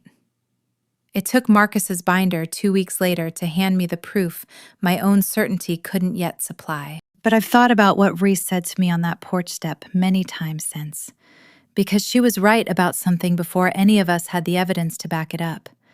She knew who I was, not because I'd performed goodness for her the way I'd spent my whole life performing usefulness for my parents, but because she'd simply watched me, consistently, for over a decade, and drawn her own honest conclusions. That's the difference, I've come to understand, between the family you're born into and the family you build. My parents needed a story about me that served their comfort. Reese needed nothing from me at all except my honesty, and she extended me the same in return, without conditions, without a ledger being kept anywhere in the background. She was there the night of the confrontation, too, waiting at her own house 2 streets over with her phone in her hand, ready to come running the second I texted her. I didn't need her to come that night. Marcus had already handled what needed handling. But I texted her the second my parents' car pulled out of the driveway. 4 words. It's over. Come over. And she was on our porch within 10 minutes with a bottle of wine and no questions that needed answering first. She stood up in my wedding, of course, in the spot where Chelsea might have stood if the last 13 years had gone differently. She cried through her toast the same way Chelsea cried through the ceremony. And when she hugged me afterward, she whispered the same thing she'd said on the porch steps 2 months earlier. Except this time, it wasn't a defense of my character against a lie. It was just a fact, plainly stated, the way she says everything. You did it, she said. You built exactly the life they told you that you didn't deserve. I think about that phrase more than almost anything else from that entire year. Not deserve. My parents never framed their treatment of me as punishment for something I'd done. It was always framed as a fact about who I fundamentally was. Too much, too difficult, too unworthy of the kind of easy, unconditional love they poured into Chelsea without hesitation. It took me 31 years and 1 forged legal document to understand that the story was never true. It was just useful. And there's a specific, quiet kind of grief in realizing that the worst thing that ever happened to you wasn't a reflection of your character at all. It was a reflection of theirs. I want to tell you about the vows because I think they say something truer about all of this than any explanation I could give you after the fact. I'd written mine 3 separate times in the weeks between the confrontation and the wedding, throwing out 2 drafts that felt too angry, too much like a legal closing argument instead of a promise. What I finally read to Marcus, standing barefoot in the sand with my aunt crying 2 feet away and Reese clutching a bouquet she'd made with her own hands, was this.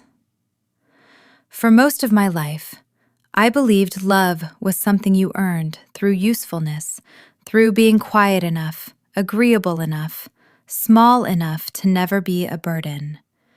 You are the first person who ever loved me without asking me to shrink first. You didn't just believe me when it mattered. You went and found the truth so that no one could ever again tell me my own story wrong. I promise to build a home with you where nothing has to be earned, where the truth is always safe to say out loud, and where you will never once have to wonder if you're wanted, because you will always, always know. Marcus's vows were shorter and simpler, and somehow hit harder for it. I fell in love with a woman who apologizes for taking up space in restaurants and negotiates hotel contracts worth 6 figures without blinking, he said. It took me a long time to understand that those two things came from the same place. I promise you a life where you never have to negotiate for your own worth again. I already know what it is. I've known since the night I watched you stand in our kitchen and refuse to disappear, even when the people who were supposed to protect you tried to make you. There wasn't a dry eye on that beach by the time we finished, and I don't say that to be dramatic. I say it because I think most of the guests standing there that evening understood on some level that they weren't just watching two people get married. They were watching someone finally get proof in front of witnesses that she had been telling the truth her entire life. We didn't have a father-daughter dance, obviously.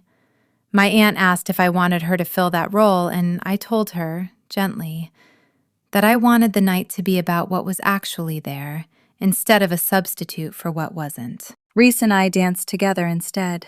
Badly, both of us laughing too hard to actually follow the steps, and it felt more honest than any choreographed moment could have. Chelsea gave a toast near the end of the night that nobody had asked her to give, standing up with a glass of champagne and her hands visibly shaking. She talked about growing up in a house with a sister she'd never really known, because the two of them had been sorted so early into roles that left no room for actual closeness. The golden child and the responsible one, cast opposite each other before either of them understood what the casting would cost. I spent my whole life being protected from consequences, she said, her voice cracking halfway through. And it turns out that isn't protection. It's just delay. Dana spent her whole life absorbing consequences that weren't hers, and it turns out that isn't strength either, even though everyone always called it that. It's just theft, dressed up as maturity. She looked at me across the small crowd of folding chairs. I'm not going to ask you to forgive 13 years in one toast. I just wanted to say it out loud, in front of everyone, since our parents never would. None of this was ever your fault. I'm sorry it took me this long to say so where people could hear it. I didn't expect to cry at that. I did anyway. If you've ever had someone in your family finally say the thing out loud that everyone had quietly known and never named, you know how strange it feels. Relief and grief arriving at the exact same moment, indistinguishable from each other for a second, before they separate. Hit like and subscribe to Quiet Storm Stories if any part of tonight's story landed somewhere true for you. And let me know in the comments, who was the one person who believed you before you had any proof at all? I want to spend the rest of this talking about the bigger pattern, because I've heard from enough of you over the years watching stories like this one to know that the specifics change. A secret baby, a forged signature, a rural clinic, a steakhouse confession. But the underlying architecture repeats itself in family after family, decade after decade, almost like a blueprint that gets handed down whether anyone intends to hand it down or not. There's a particular kind of household where love isn't distributed based on who a child is, but on how useful that child's role is to the family's overall image. In those households, someone is usually cast early as the golden child, protected, indulged, rarely held accountable, because their success or their comfort has become tangled up with the parent's own sense of themselves as good parents, good providers, good people. And someone else, often a sibling close in age, gets cast as the responsible one, the capable one, the one who doesn't need as much because she's simply better at managing without it. That second role sounds, on the surface, like a compliment. It very rarely feels like one from the inside. Being the responsible one in a family like that usually means your needs get quietly deprioritized because everyone assumes you'll handle it. It means your accomplishments get less celebration because they're expected rather than remarkable. It means when something genuinely goes wrong for you, there's a strange undercurrent of surprise in how your family responds. Not concern exactly, but a kind of mild inconvenience, as though your struggle is interrupting the household's understanding of how things are supposed to work. And in the most severe versions of this dynamic, the version I lived inside without a name for it until I was 31 years old, that responsible child doesn't just get less attention.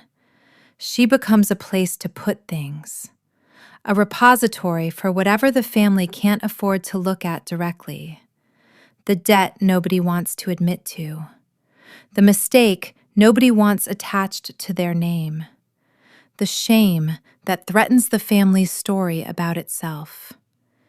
And because that child has spent her whole life being praised for capability, for calm, for never causing problems, she often doesn't even recognize what's being done to her until years later, when the weight of it finally becomes too heavy to keep quietly carrying. I think the reason this pattern is so hard to see from inside it is that it rarely announces itself as cruelty. Nobody sits a child down and says, out loud, "We love your sister more, and we're going to need you to absorb our worst secrets to protect her image." It happens in 1,000 smaller decisions instead. Who gets the bigger bedroom? Whose crisis gets treated as an emergency and whose gets treated as an inconvenience? Whose name ends up on a medical form it was never supposed to be on? Each decision, on its own, is small enough to explain away.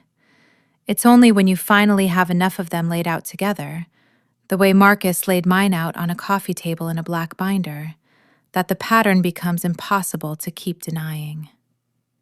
I want to say something directly to anyone listening tonight who recognizes this pattern in their own life and is still, even now, waiting for their family to notice on their own, without confrontation, without proof, without a binder of evidence forcing the issue.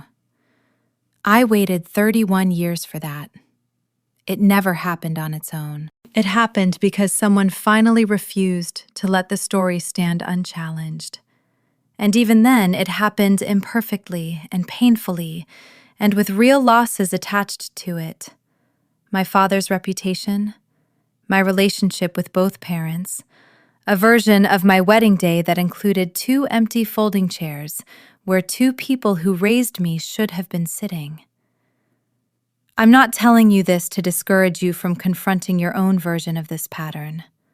I'm telling you because I think a lot of us are sold a fantasy where speaking the truth automatically produces reconciliation, where finally naming what happened to you results in tearful apologies and healed relationships and a family that gathers, changed, around the holiday table the following year. Sometimes that happens. It didn't happen for me, not with my parents. And I think it's important to say plainly that the value of telling the truth doesn't depend on whether the people who hurt you respond to it the way you'd hoped. The value is in what it does for you. It moves the weight off your shoulders and back onto the people who actually built it, whether or not they ever agree to carry it. It stops the story from continuing to spread unchallenged into the next family gathering, the next relative who hears a version of you that was never true. And most importantly, it gives you the chance to stop organizing your entire adult identity around earning something that was never actually available to earn in the first place. I get messages sometimes from people who've watched stories like mine and ask a version of the same question. How do you actually set a boundary with a parent when everything in you was raised to believe boundaries with parents are a kind of betrayal? I don't think there's a single clean answer to that, But I can tell you what I've learned in the year since that phone call. About $18,000 changed the entire shape of my life. A boundary is not a punishment. It doesn't require you to hate the person you're setting it with, and it doesn't require you to explain or justify it to their satisfaction. Because people who have spent years benefiting from your lack of boundaries will very rarely find your explanation satisfying, no matter how reasonable it is. My no to my parents wasn't cruel. It was one sentence, delivered calmly, about money I had every right to keep for my own wedding. Their response to that single ordinary boundary was to fabricate a story designed to end my engagement. That response tells you everything you need to know about whose behavior was actually unreasonable in that exchange. And it very often will if you pay attention to it instead of immediately absorbing the blame the way you've been trained to. A boundary also doesn't require permanence to be valid. I know people who've set temporary boundaries with parents, a year of no contact, a summer of limited contact, and used that space to figure out what kind of relationship, if any, actually felt survivable to rebuild. My own boundary with my parents has, so far, become permanent. Not because I decided that on the day of the confrontation, but because neither of them has done anything in the year since to suggest they understand what they did beyond the fact that they got caught doing it. A boundary can evolve as new information arrives. It should evolve as new information arrives. What it shouldn't do is disappear the moment the other person applies enough pressure, because pressure is usually the loudest signal you'll ever get that the boundary was necessary in the first place. I also want to talk about something that doesn't get discussed enough in stories like this, which is the particular grief of setting a boundary with someone who is never going to apologize for what made the boundary necessary. There's a version of this story that would be easier to tell you, where my parents eventually broke down, admitted everything, begged for forgiveness, and we found our way to some imperfect but real reconciliation. That's not what happened. My father resigned quietly from public life and has never once, in a year, said the words "I'm sorry" to me directly. My mother sends a Christmas card with nothing but her signature on it, which is, I've come to understand, its own kind of refusal dressed up as a gesture. Grieving a relationship that isn't dead exactly, just permanently altered, is strange and disorienting in a way that grieving an actual death sometimes isn't. There's no funeral for this kind of loss. There's no ritual that tells you when you're allowed to stop hurting over it. You just carry it, differently than you carried the original wound, lighter in some ways and heavier in others, for as long as it takes. What helped me most wasn't waiting for my parents to change. It was building, deliberately and with real intention, the kind of family that doesn't require me to earn my place in it every single day. Marcus, Reese, my aunt, who has become something closer to a mother to me in the last year than my actual mother ever managed to be, calling just to check on me for no reason at all, remembering small details about my life without being reminded, showing up at my door with soup the one time I got the flu that winter without me having to ask. Family, I've come to understand, was never really about shared blood in the first place, no matter how deeply that idea gets wired into us from childhood. Family is the people who show up consistently, without a ledger, without conditions attached to their affection, without needing you to be useful before they consider you worth loving. The law recognizes something similar when it allows for adoption, for chosen guardianship, for the legal creation of family bonds that didn't exist at birth. The heart figures out the same lesson eventually too, usually the hard way, usually later than we'd like. If you are in the middle of building that kind of chosen family right now, out of the wreckage of a biological one that never quite fit you the way it should have. I want you to know that it is not a consolation prize. It is not the smaller, sadder version of the family you were supposed to have. For a lot of us, it is the only version of family that was ever actually going to work. Because it's built on people choosing you, actively, repeatedly, instead of people being obligated to you by an accident of birth they never have to actively honor. There's another layer to this story I think about often, one that doesn't get resolved neatly by a wedding or an essay about boundaries. And that's the question of what any of this means for the next generation, for the children Marcus and I hope to have someday, for Chelsea's own eventual choices as she rebuilds her life on different terms than the ones she was handed. I used to believe that patterns like the one in my family were simply inevitable, baked into a bloodline the way eye color is, destined to repeat themselves generation after generation, whether anyone intended it or not. I don't believe that anymore. Not entirely. I believe these patterns are learned, which means painfully, slowly, imperfectly, they can also be unlearned.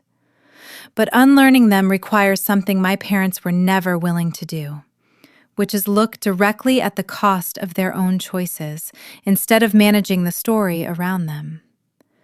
I think about what it would have taken for my father to sit across from Chelsea at 15, terrified and pregnant, and simply ask her what she needed, instead of immediately calculating what the family could afford to be seen enduring. I think about what it would have taken for my mother to hold 2 daughters with equal tenderness, instead of building an entire household economy around which one required protecting and which one could be trusted to protect herself. I don't think either of those things would have required extraordinary parenting. I think they would have required ordinary honesty, applied consistently, even when it was inconvenient, which turns out to be a much higher bar for some people than it should be. If I ever raise children of my own, I want them to grow up in a house where nothing has to be hidden to be survived, where crisis is met with support instead of management, where love isn't a resource that gets rationed out based on which child is easier to be proud of in front of the neighbors. I don't think that's a particularly high standard to hold myself to. I think it's the bare minimum that every child deserves, and that far too few of us actually received. Which is exactly why stories like mine keep finding an audience, night after night, in strangers halfway across the country who recognize their own childhood somewhere inside the details of someone else's. Chelsea, for her part, has started saying things in our recent conversations that give me real, cautious hope for what kind of parent she might become someday, whenever that day comes for her. She talks about her own childhood now with a clarity she didn't have even a year ago, not to excuse what she did with the coffee shop conversation or the 13 years of silence before it, but to actually understand where it came from, so she doesn't hand the same blueprint down to someone else without meaning to. That kind of clarity doesn't erase what happened, but it does suggest that the cycle isn't as unbreakable as it once felt sitting in that living room, watching my parents perform grief over a lie they'd built to protect themselves. I think about a conversation I had with Dr. Patel a few months into therapy, when I asked her, half joking, whether she thought my parents were simply bad people, full stop. The way a villain in a story is simply bad and nothing more. She paused before answering, in the careful way she does when she wants you to sit with a question a little longer before she hands you her own take on it. I don't find that framework especially useful clinically, she said. Not because it isn't emotionally satisfying. It is, and you're allowed to feel that satisfaction. But bad people as a category doesn't tell you much about what to do next. What I find more useful is asking, are these people capable of the specific kind of honesty and accountability that repair would require? Based on everything you've told me, I'd say the evidence so far suggests no. That's not a moral verdict. It's an assessment of capacity, and it changes what you should reasonably expect from them going forward, regardless of whether you'd call them bad in some abstract sense. I've held on to that distinction because it freed me from a debate I didn't actually need to resolve. I don't need to know, with philosophical certainty, whether my parents are irredeemable people at some fundamental level. I only need to know, practically, whether they're currently capable of the kind of honesty that would make a different relationship possible. And a year of watching their actual behavior, the silence, the Christmas card with nothing but a signature, the lawyer instead of an apology, has given me a clear enough answer to that narrower, more useful question. I think that's ultimately the most honest thing I can offer anyone listening to this story who is still deep inside their own version of it, still waiting for a family that may never arrive at the honesty you need from them. The cycle breaking doesn't require everyone in the family to come along for the ride. Sometimes it only requires one person to finally refuse to keep carrying what was never theirs, and to build something different, deliberately, one honest relationship at a time. Even if, especially if, that means building it largely from scratch, outside the walls of the house you grew up in. If you've ever had to explain the same painful story to 5 different relatives in a single week, each of them calling with a slightly different version of what they'd heard, you know how exhausting the retelling itself can become, almost as exhausting as the original wound. Hit like and subscribe to Quiet Storm Stories, and let me know, did your extended family choose sides quickly, or did most of them wait for proof the way mine eventually learned to? I started seeing a therapist about 6 weeks after the confrontation, mostly at Marcus's gentle, persistent suggestion, and mostly because I finally had the emotional bandwidth to consider it once the immediate crisis had passed. Her name is Dr. Patel, and in our 3rd session together, she said something that has stayed with me ever since. Something I keep returning to whenever I catch myself slipping back into old habits of over-apologizing, over-explaining, shrinking myself to make a room more comfortable for someone else. You keep describing yourself as the responsible one, she said, as though that's simply a neutral fact about your personality. I want you to consider that it might actually be a job you were assigned very young by people who benefited from you doing it well, and that a job isn't the same thing as an identity. You can resign from a job. You cannot resign from who you actually are. I sat with that for a long time. I'd spent 31 years believing that my competence, my calm under pressure, my ability to absorb crisis after crisis without complaint were simply core facts about who I was as a person. Admirable traits I should be proud of. Evidence that I was, in fact, the more capable daughter regardless of how unevenly my parents' affection had been distributed. Dr. Patel helped me see that those traits, while real, had also been shaped and reinforced specifically because they made me useful to people who needed someone to be useful in exactly that way. My competence wasn't the problem. The context I developed it inside of was. We talked, over the following months, about the difference between the calm that comes from genuine security and the calm that comes from a lifetime of practice at not being a problem. They can look identical from the outside. They feel entirely different from the inside, once you learn to notice the difference.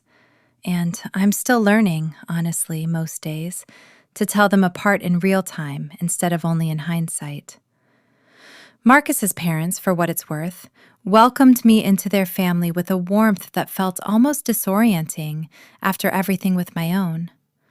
His mother, Linda, called me the week after the confrontation, not to ask for details, but simply to say that she was proud of the way I'd handled myself, and that their door, a literal door, a real house 40 minutes away, was open to me any time I needed a family dinner that didn't come with conditions attached. I cried on the phone with her, which embarrassed me at the time and doesn't anymore. She told me something I've thought about often since. That raising Marcus, she and his father had made plenty of mistakes, the ordinary kind every parent makes, but that the one thing they'd always tried to get right was making sure he never had to wonder, even for a single day of his childhood, whether he was loved unconditionally. "It's the cheapest thing in the world to give a kid," she said, "and somehow it's the thing so many parents manage to withhold anyway." I think about that phrase often, the cheapest thing in the world to give a kid. It costs nothing to tell a child, consistently and without exception, that their worth isn't up for negotiation. It costs nothing to hold two children to the same standard, to distribute attention and accountability evenly, to refuse to let one child's comfort come at permanent cost to another's. And yet an enormous number of families, mine included, manage to withhold exactly that cheapest, simplest gift anyway, in favor of something that ultimately costs them everything: their children's trust, their relationships in adulthood, and in my father's case, quite literally, his seat on the City Planning Commission and half his oldest friendships. There's something particularly American, I think, about the specific shape this story took in my family. The country club respectability, the golf course friendships, the elaborate machinery my parents built to protect a social image rather than protect an actual child. We are raised in this culture on stories about self-reliance, about pulling yourself up, about the sanctity of the nuclear family as the bedrock of a well-lived life. And when the people responsible for teaching you those values turn out to be the very ones who taught you self-erasure instead, dressed up as responsibility, the betrayal cuts in a specific, culturally particular way. You were promised unconditional love as a birthright. You got a transaction instead. And it took you 3 decades to notice the difference, because nobody around you seemed to notice it either. I haven't told you yet about the phone call I made myself, on my own, 3 days before Marcus's investigator found the forged surrender document, because at the time it felt like a small, almost embarrassing thing to do. A grown woman calling an insurance company about a coverage denial from 9 years earlier, fumbling through hold music and department transfers, trying to explain why she needed records that old. But I think it matters to the story, because it was the first time in my adult life I decided to investigate my own family, instead of simply accepting whatever story they handed me. I called the underwriter's customer service line on my lunch break, sitting in my car in the parking garage at work, because I didn't want anyone at the office to overhear me. It took 4 transfers and almost 40 minutes before I reached someone with access to records old enough to matter. A patient, unhurried woman named Carol, who didn't ask why a coverage decision from 9 years ago suddenly mattered to me, and for that small mercy I was deeply grateful. Carol confirmed what my father had never let me see directly.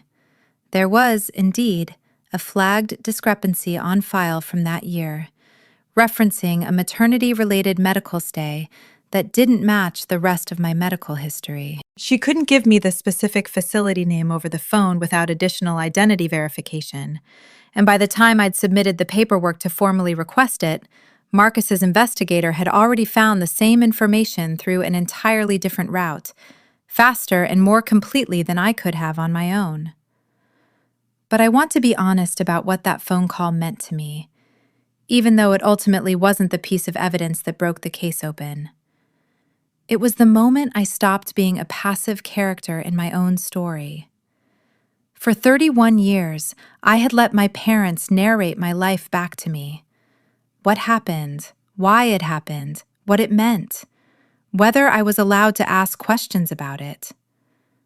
That phone call, fumbling and small and slightly humiliating as it felt in the moment, was the first time I picked up a phone specifically to find out something my family didn't want me to know. It was a small act of rebellion, and it mattered enormously, even though the real proof came from somewhere else. I think about that phone call whenever I talk to people who feel paralyzed at the beginning of untangling something like this in their own families, waiting for someone else to hand them permission, or proof, or a private investigator with a black binder. You don't need any of that to start. You need one phone call, one records request, one honest conversation with a sibling who might finally be ready to tell you the truth. The investigation doesn't have to be perfect or complete to be worth starting.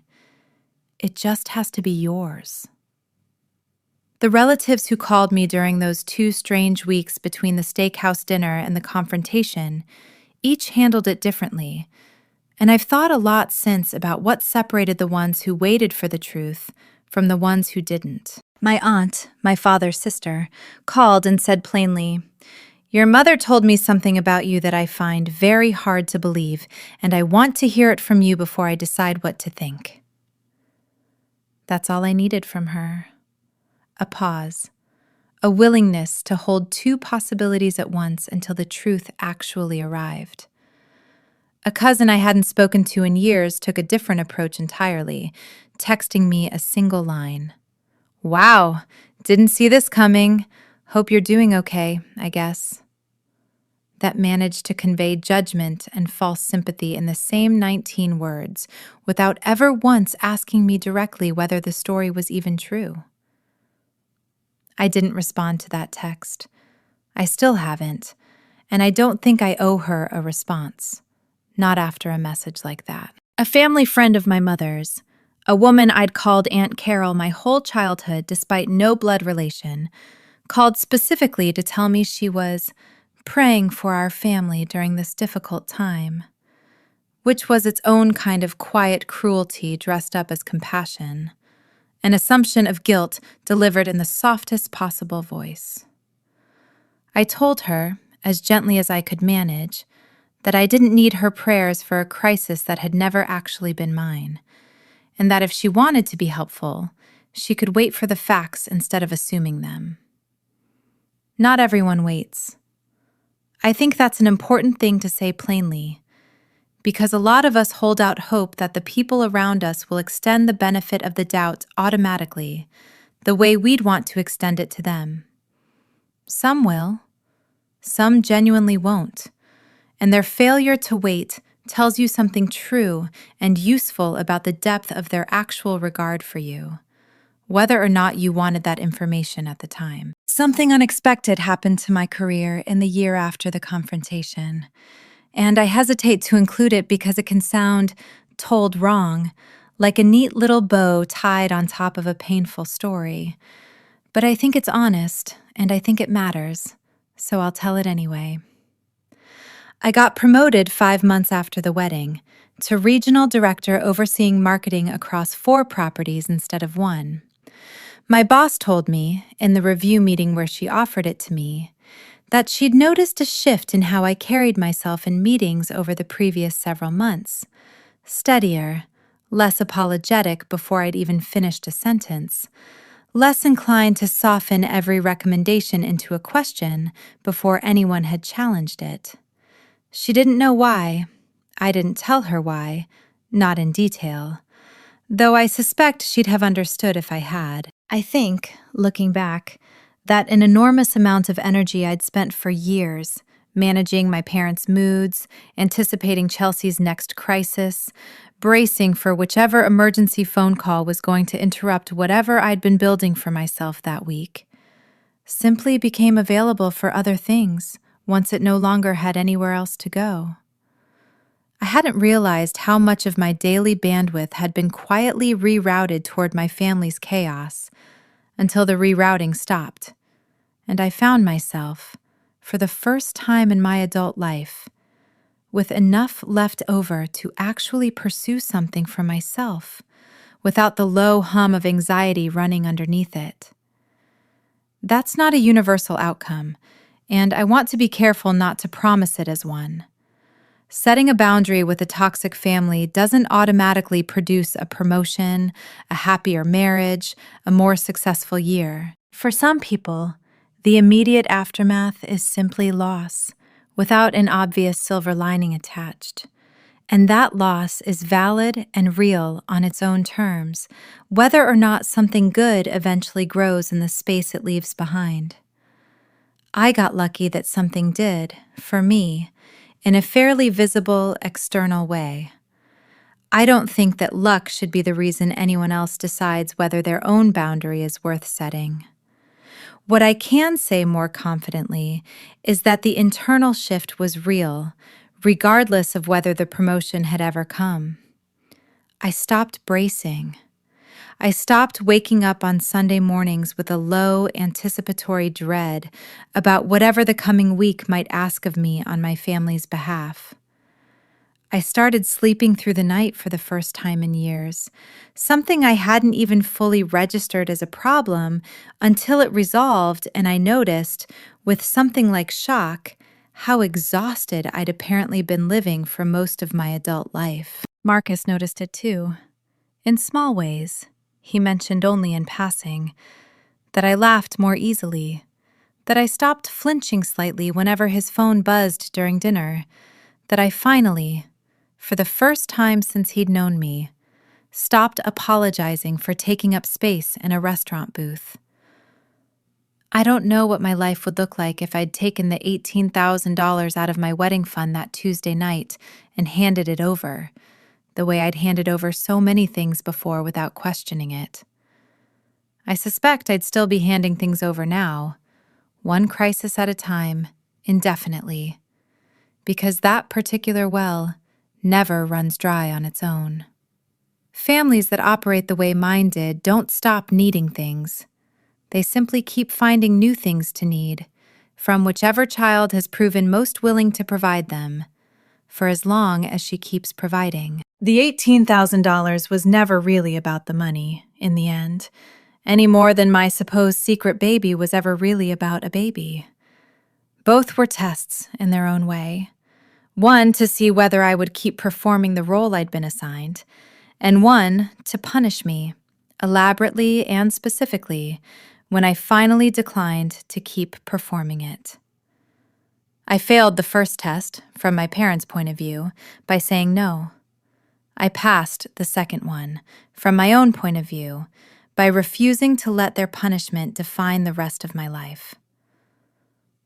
I want to talk directly, for a moment, to anyone listening who is currently in the position I was in 3 weeks before that phone call. Still inside the family, still performing the role, still telling yourself that the discomfort you feel is just your own oversensitivity rather than a reasonable response to an unreasonable pattern. I know that position intimately. I lived in it for 31 years. And I want to gently push back on the story you might be telling yourself about why you haven't left it yet.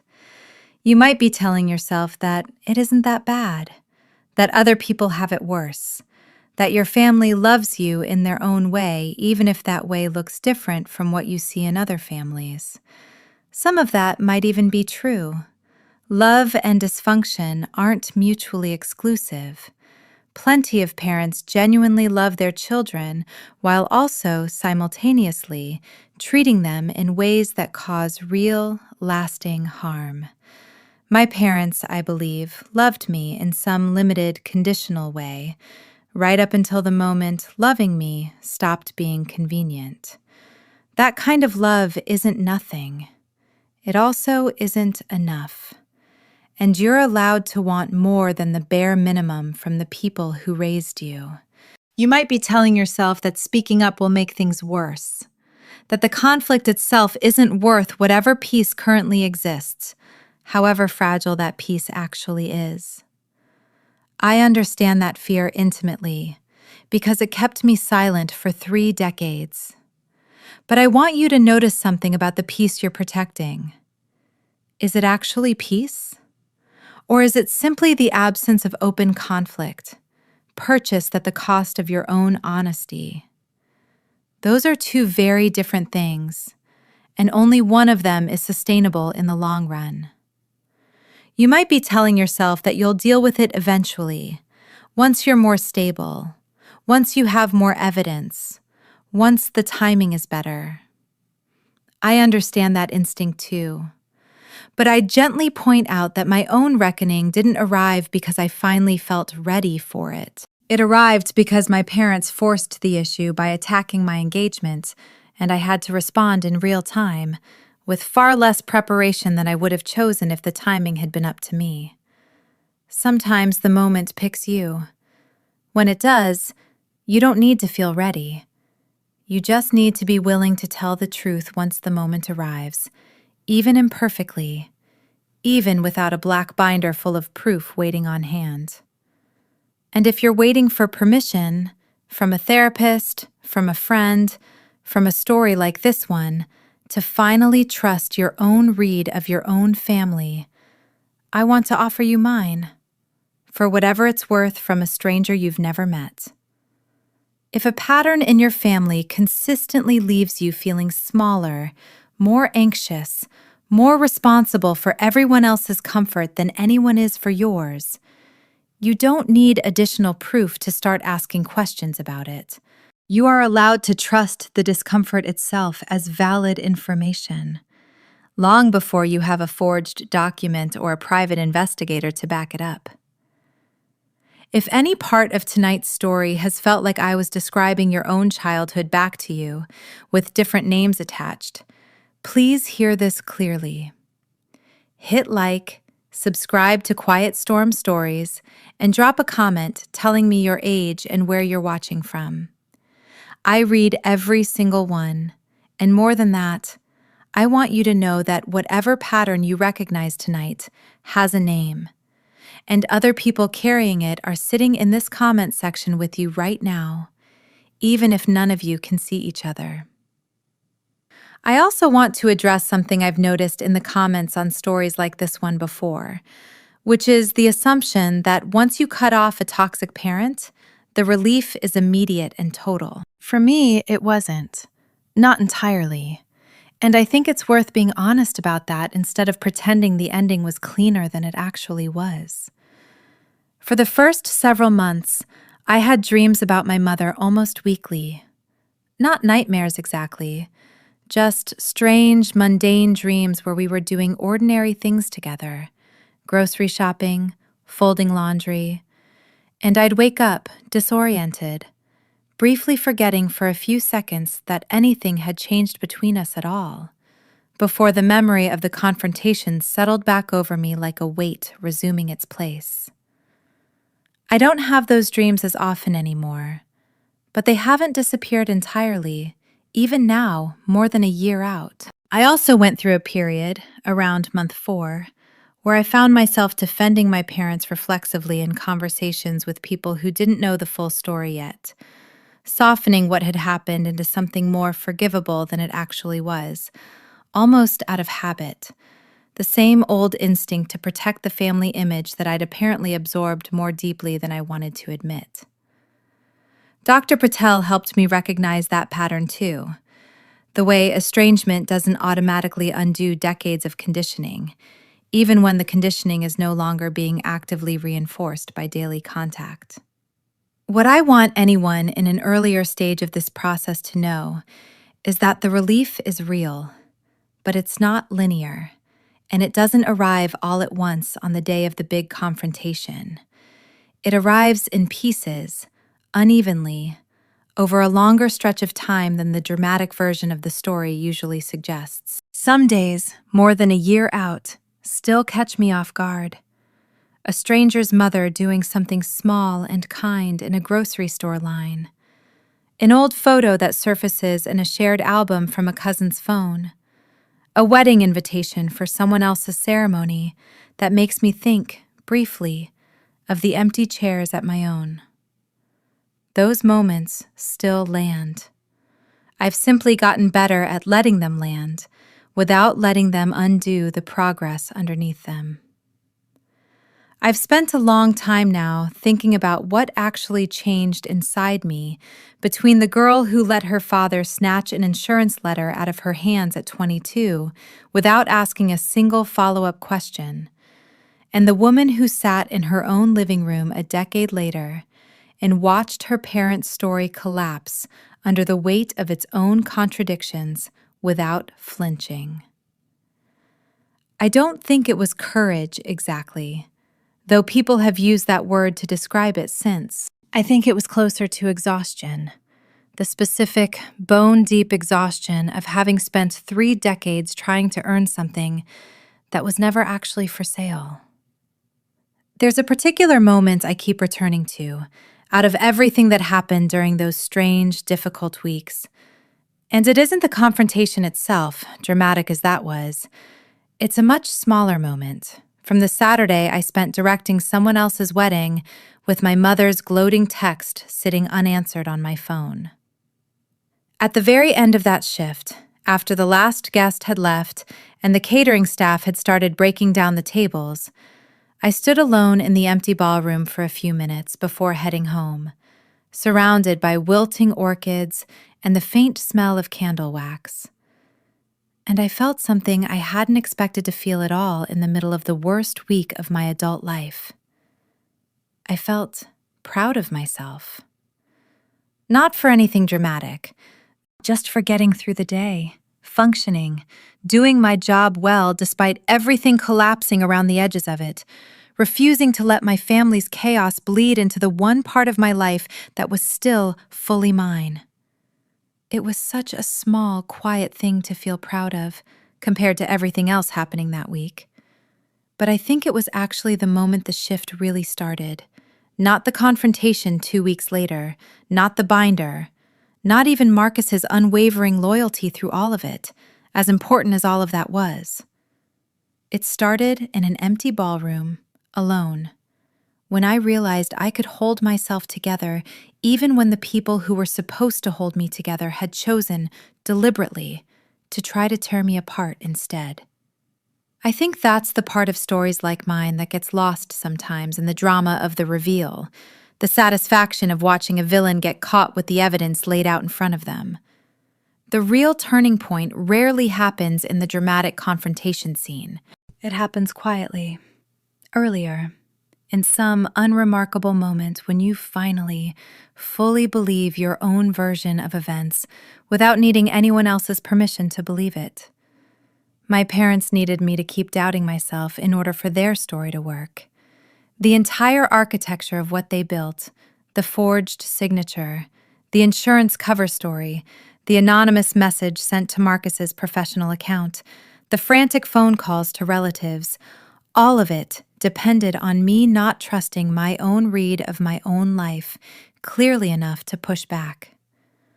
The moment I stopped doubting myself, even before Marcus had a single piece of proof to hand me, the entire structure they'd built over 13 years became unstable. Because it had never actually been built to withstand a version of me that believed herself. I think that's the thing I most want to leave you with tonight, more than the details of the forged document or the steakhouse confession or even the wedding on the beach. Whatever story your own family has told about you, too sensitive, too difficult, too dramatic, not sensitive enough, too closed off, too much of everything they've decided they don't want to deal with. You are allowed to stop believing it the moment it stops matching your own lived experience of yourself. You don't need a binder. You don't need a private investigator or a forged signature or a steakhouse confession to give you permission. You need only the willingness to trust what you already know, quietly, underneath all the doubt they spent years teaching you to feel instead. People ask me sometimes, in the comments on stories like this one, whether I have any regrets, whether, given the chance to do it again, I'd have handled any of it differently. I've thought about that question a lot, mostly late at night, in the quiet stretch after Marcus falls asleep and before I do, when the mind tends to circle back to whatever it hasn't finished processing yet. I don't regret saying no to the $18,000. I don't regret refusing to cancel my wedding to fund a crisis that was never mine to fund in the first place. I don't regret Marcus hiring an investigator, even though I wasn't consulted about it in advance, because I understand now, fully, why he made that choice. And I understand that a lesser man might have handled those 2 weeks by quietly distancing himself instead, letting doubt do its slow work in private the way my parents had clearly hoped it would. If I regret anything, it's smaller than any of that. I regret not asking more questions at 22, when the insurance letter first arrived and my father's hands shook while he read it. I regret believing, for so many years, that his flushed face and sharp voice were simply evidence of a man protecting his daughter from an inconvenience, rather than evidence of a man protecting himself from being caught. I regret every year I spent between 22 and 31, in which some quiet, buried part of me almost certainly suspected something didn't add up, and chose, deliberately, not to look closer, because looking closer felt more dangerous than simply not knowing. I understand why I made that choice at the time. I'd been trained, carefully and consistently, across an entire childhood, to believe that asking too many questions was itself a kind of betrayal, that a good daughter accepted the story she was given and moved forward without dwelling on the parts that didn't quite fit. That training runs deep. It took a forged signature and a private investigator's binder to finally override 9 years of it. And I don't think that makes me weak or slow. I think it makes me exactly as human as anyone else raised inside a system specifically engineered to keep its members from questioning it too closely. I want to say something too about Chelsea, because I know some of you listening tonight will have strong feelings about her role in all of this. And I understand those feelings because I've had them myself at different points over this last year, in waves that come and go without much warning. She was 15 when this started.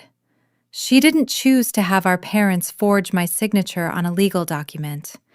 She didn't choose to be cast as the family's fragile, untouchable center, any more than I chose to be cast as its dumping ground.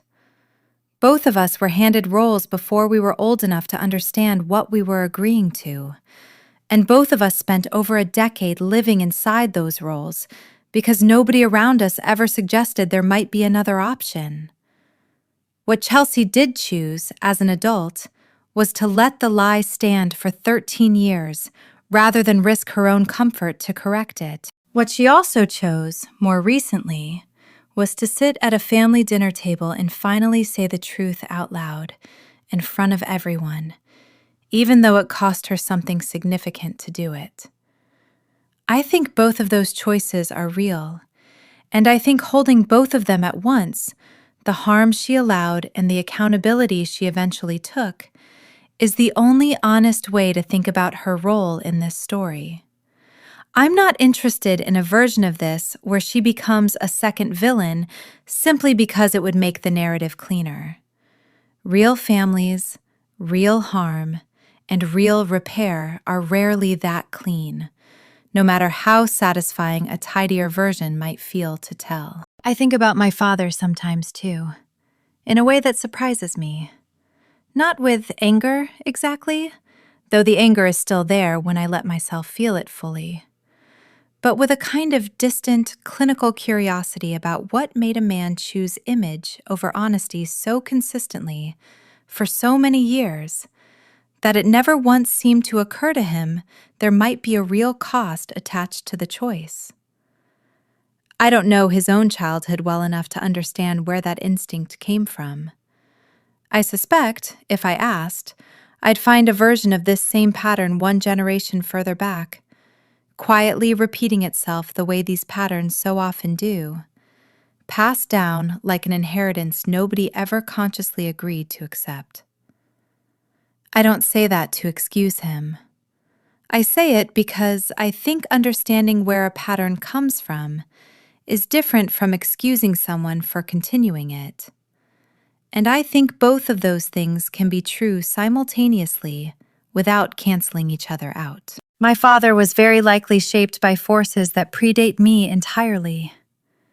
He was also, as a grown man with full agency and a law-abiding adult understanding of what a forged legal document is, entirely capable of choosing differently than he did.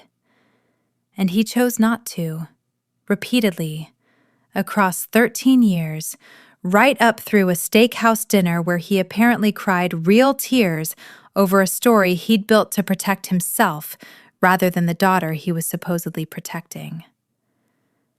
Both things are true. He was shaped by something larger than himself. He was also fully responsible for what he did with that shaping. I don't think I need to resolve which of those matters more in order to move forward with my own life. I've simply learned to let them sit next to each other, unresolved, the way most complicated truths about the people who raise us tend to sit, for as long as we carry them. People sometimes ask me, in more practical terms, what they should actually do if they suspect something similar is happening in their own family. Not the philosophy of it, not the emotional framework, but the actual, concrete steps. I'm not a lawyer or a therapist, and I want to say clearly that I'm only speaking from my own experience, not offering professional advice.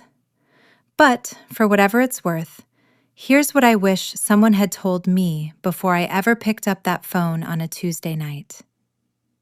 Start keeping your own records, quietly, before you say anything to anyone. I didn't do this early enough, and I regret it. If something in your family's account of your own history doesn't add up, request your own documents, medical records, financial statements, anything with your name on it that a parent has historically handled on your behalf. You are entitled to your own paperwork. You don't need permission to ask for it, and you don't need to explain to anyone why you're asking. Talk to one trusted person before you talk to the family member you suspect. For me, that was Reese, and later Marcus, though in his case the timeline unfolded differently than I would have planned it myself. Having even one person outside the family system who can reflect your reality back to you clearly, without the distortion that family systems specialize in, makes an enormous difference in trusting your own perception once things get confusing. Expect escalation, not resolution, the first time you set a real boundary. This was the hardest lesson for me, because I think most of us hope, some naive corner of us hopes, that finally speaking up will produce an apology, a change, a softening. Sometimes it does. More often, in families with this particular pattern, the first response to a boundary is an attempt to punish you back into compliance, through guilt, through smear campaigns, through recruiting other relatives, through whatever lever has worked on you before. Knowing that in advance doesn't make it painless. It does make it less disorienting when it happens, because you'll recognize it for what it is, instead of mistaking it for evidence that you did something wrong by speaking up in the first place. Give yourself permission to grieve the family you didn't get, even while you're building the one you're choosing instead. I spent a lot of energy in the early months trying to skip straight to acceptance, treating grief like an inconvenient detour on the way to being fully okay. It doesn't work that way. The grief is real, and it deserves space, even as you're simultaneously doing the harder, more forward-facing work of building something better in its place.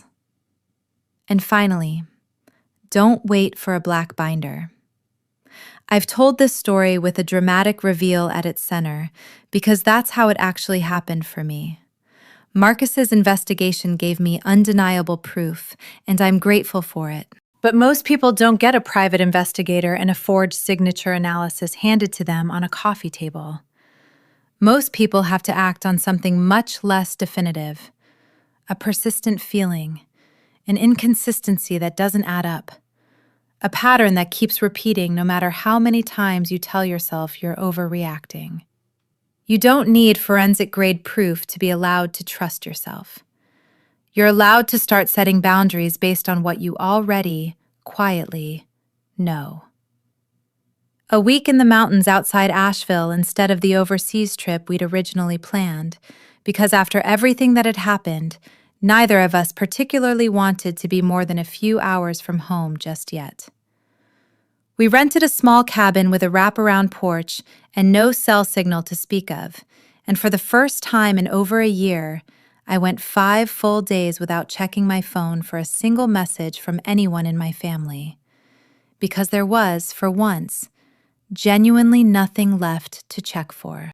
I remember sitting on that porch on the 3rd night, wrapped in one of the cabin's scratchy wool blankets, watching Marcus build a fire in the pit below us, and feeling a kind of stillness I didn't have a name for at first because I'd so rarely experienced it. It took me most of that evening to identify it. I wasn't waiting for anything. No phone call I was bracing for, no crisis I was preemptively steeling myself against, no performance I needed to maintain for anyone's benefit but my own comfort. I had spent so many years of my life in a state of low-grade anticipatory dread that its sudden absence felt almost disorienting, like stepping off a moving walkway I hadn't fully realized I'd been standing on. "You've been quiet," Marcus said, settling into the chair beside mine, handing me a glass of wine. "I think I'm just noticing how loud everything used to be," I told him. "Not out loud, just underneath. I don't think I ever really turned that off, my whole life, until pretty recently." He didn't say anything right away. He just reached over and took my hand, and we sat like that for a long time, watching the fire.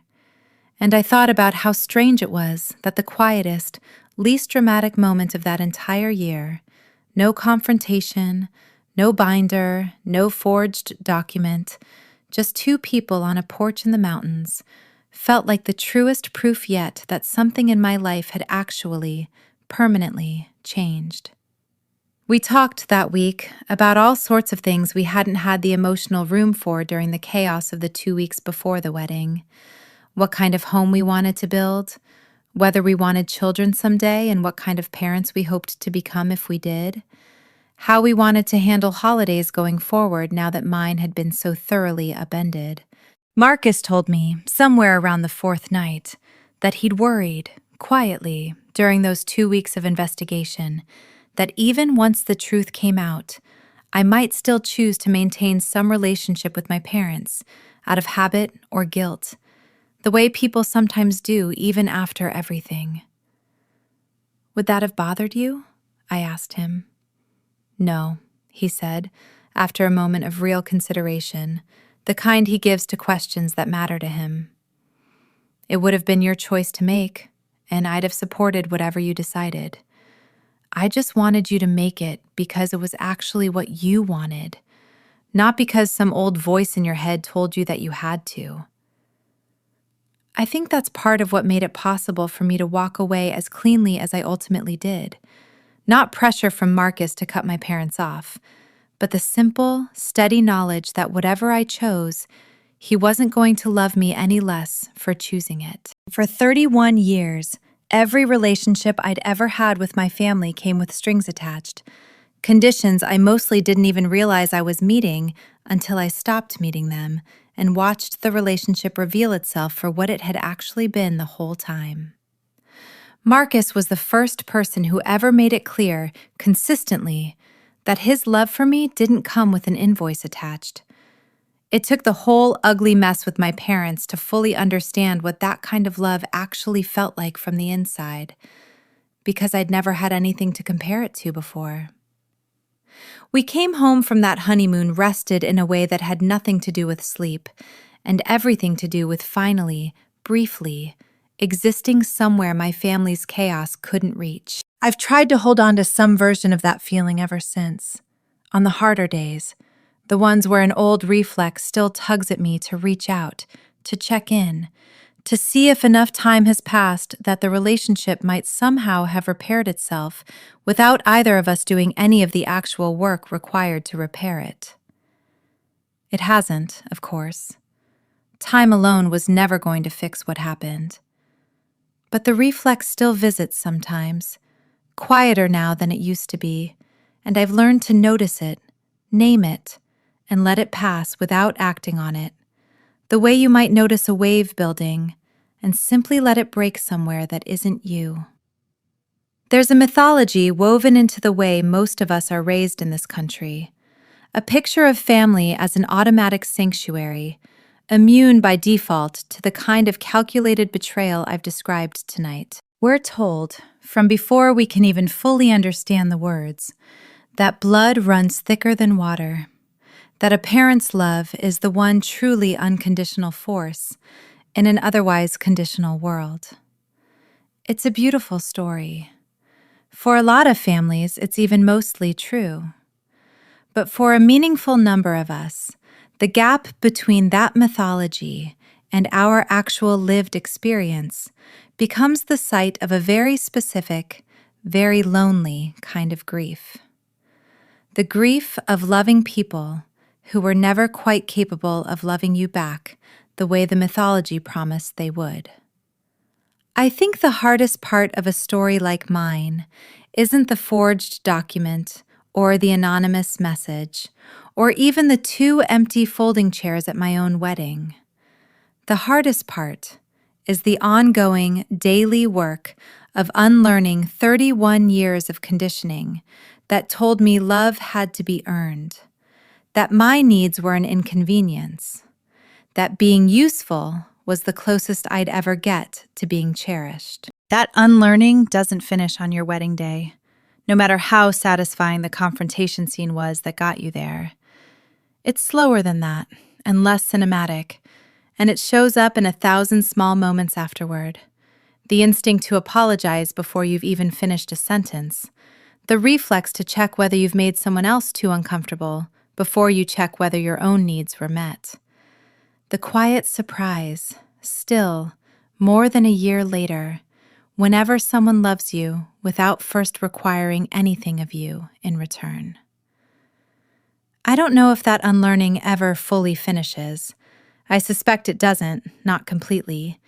Not for people who spent as many formative years as I did inside a system built to keep them doubting their own worth.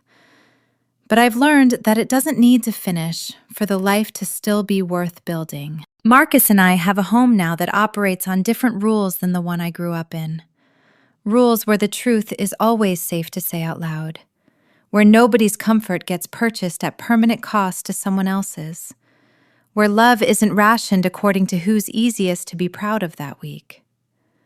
Some nights, usually the quiet ones, after Marcus has fallen asleep and the house has gone still except for the sound of the tide outside, I think about the version of me who stood in that kitchen at 19, packing a bag she didn't understand the real reason for, trusting completely that her parents were telling her the truth about mono and a lake house and a 6-week recovery.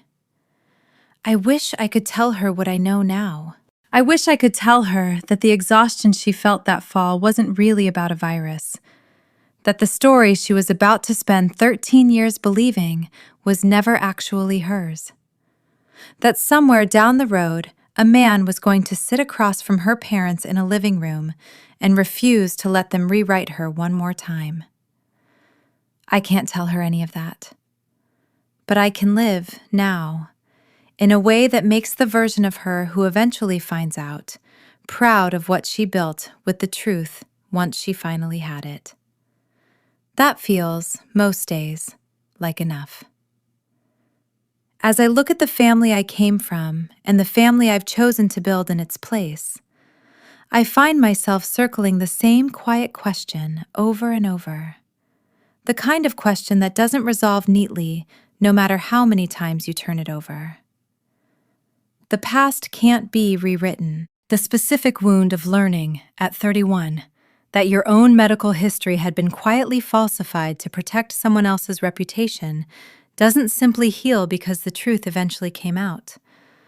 Some things, once they've happened, stay happened, no matter how thoroughly the record gets corrected afterward. But there's a difference, I've come to believe, between carrying a wound and being defined by it. I carry mine still, some days more heavily than others. I don't let it decide who I get to become next. We pack away what we can. We lock the doors we need to lock. We build, deliberately, plank by plank, the kind of home the people who raised us never managed to build for us. And we let the people who show up for us, not the ones who were simply obligated to by an accident of birth, but the ones who choose us again and again without needing to be asked twice, become the family the mythology promised us all along. Whether that's enough to call the cycle fully broken, I honestly don't know. Maybe some cycles never fully close. Maybe the most any of us can do is decide, deliberately, what we're willing to hand down to whoever comes after us, and refuse, as clearly and consistently as we can manage, to hand down the parts that hurt. That choice, I've learned this year, isn't made once, in one dramatic confrontation with a binder on a coffee table. It's made quietly, over and over, in every small decision that follows it. Who gets to sit at your table? Whose comfort you're willing to sacrifice your own honesty for? Whether you keep waiting for people who were never actually holding on to you, or finally build something steadier with the people who were. If you've made it all the way to the end of this story with me, thank you for staying. If any part of it found its way into something true in your own life, I hope you'll tell me about it in the comments. I read every one of them, even the long ones, especially the long ones. And if tonight's story mattered to you, please take a moment to hit like and subscribe to Quiet Storm Stories so we can keep finding each other, one honest story at a time, in the space between everything our families told us we were and everything we're still, quietly, becoming instead.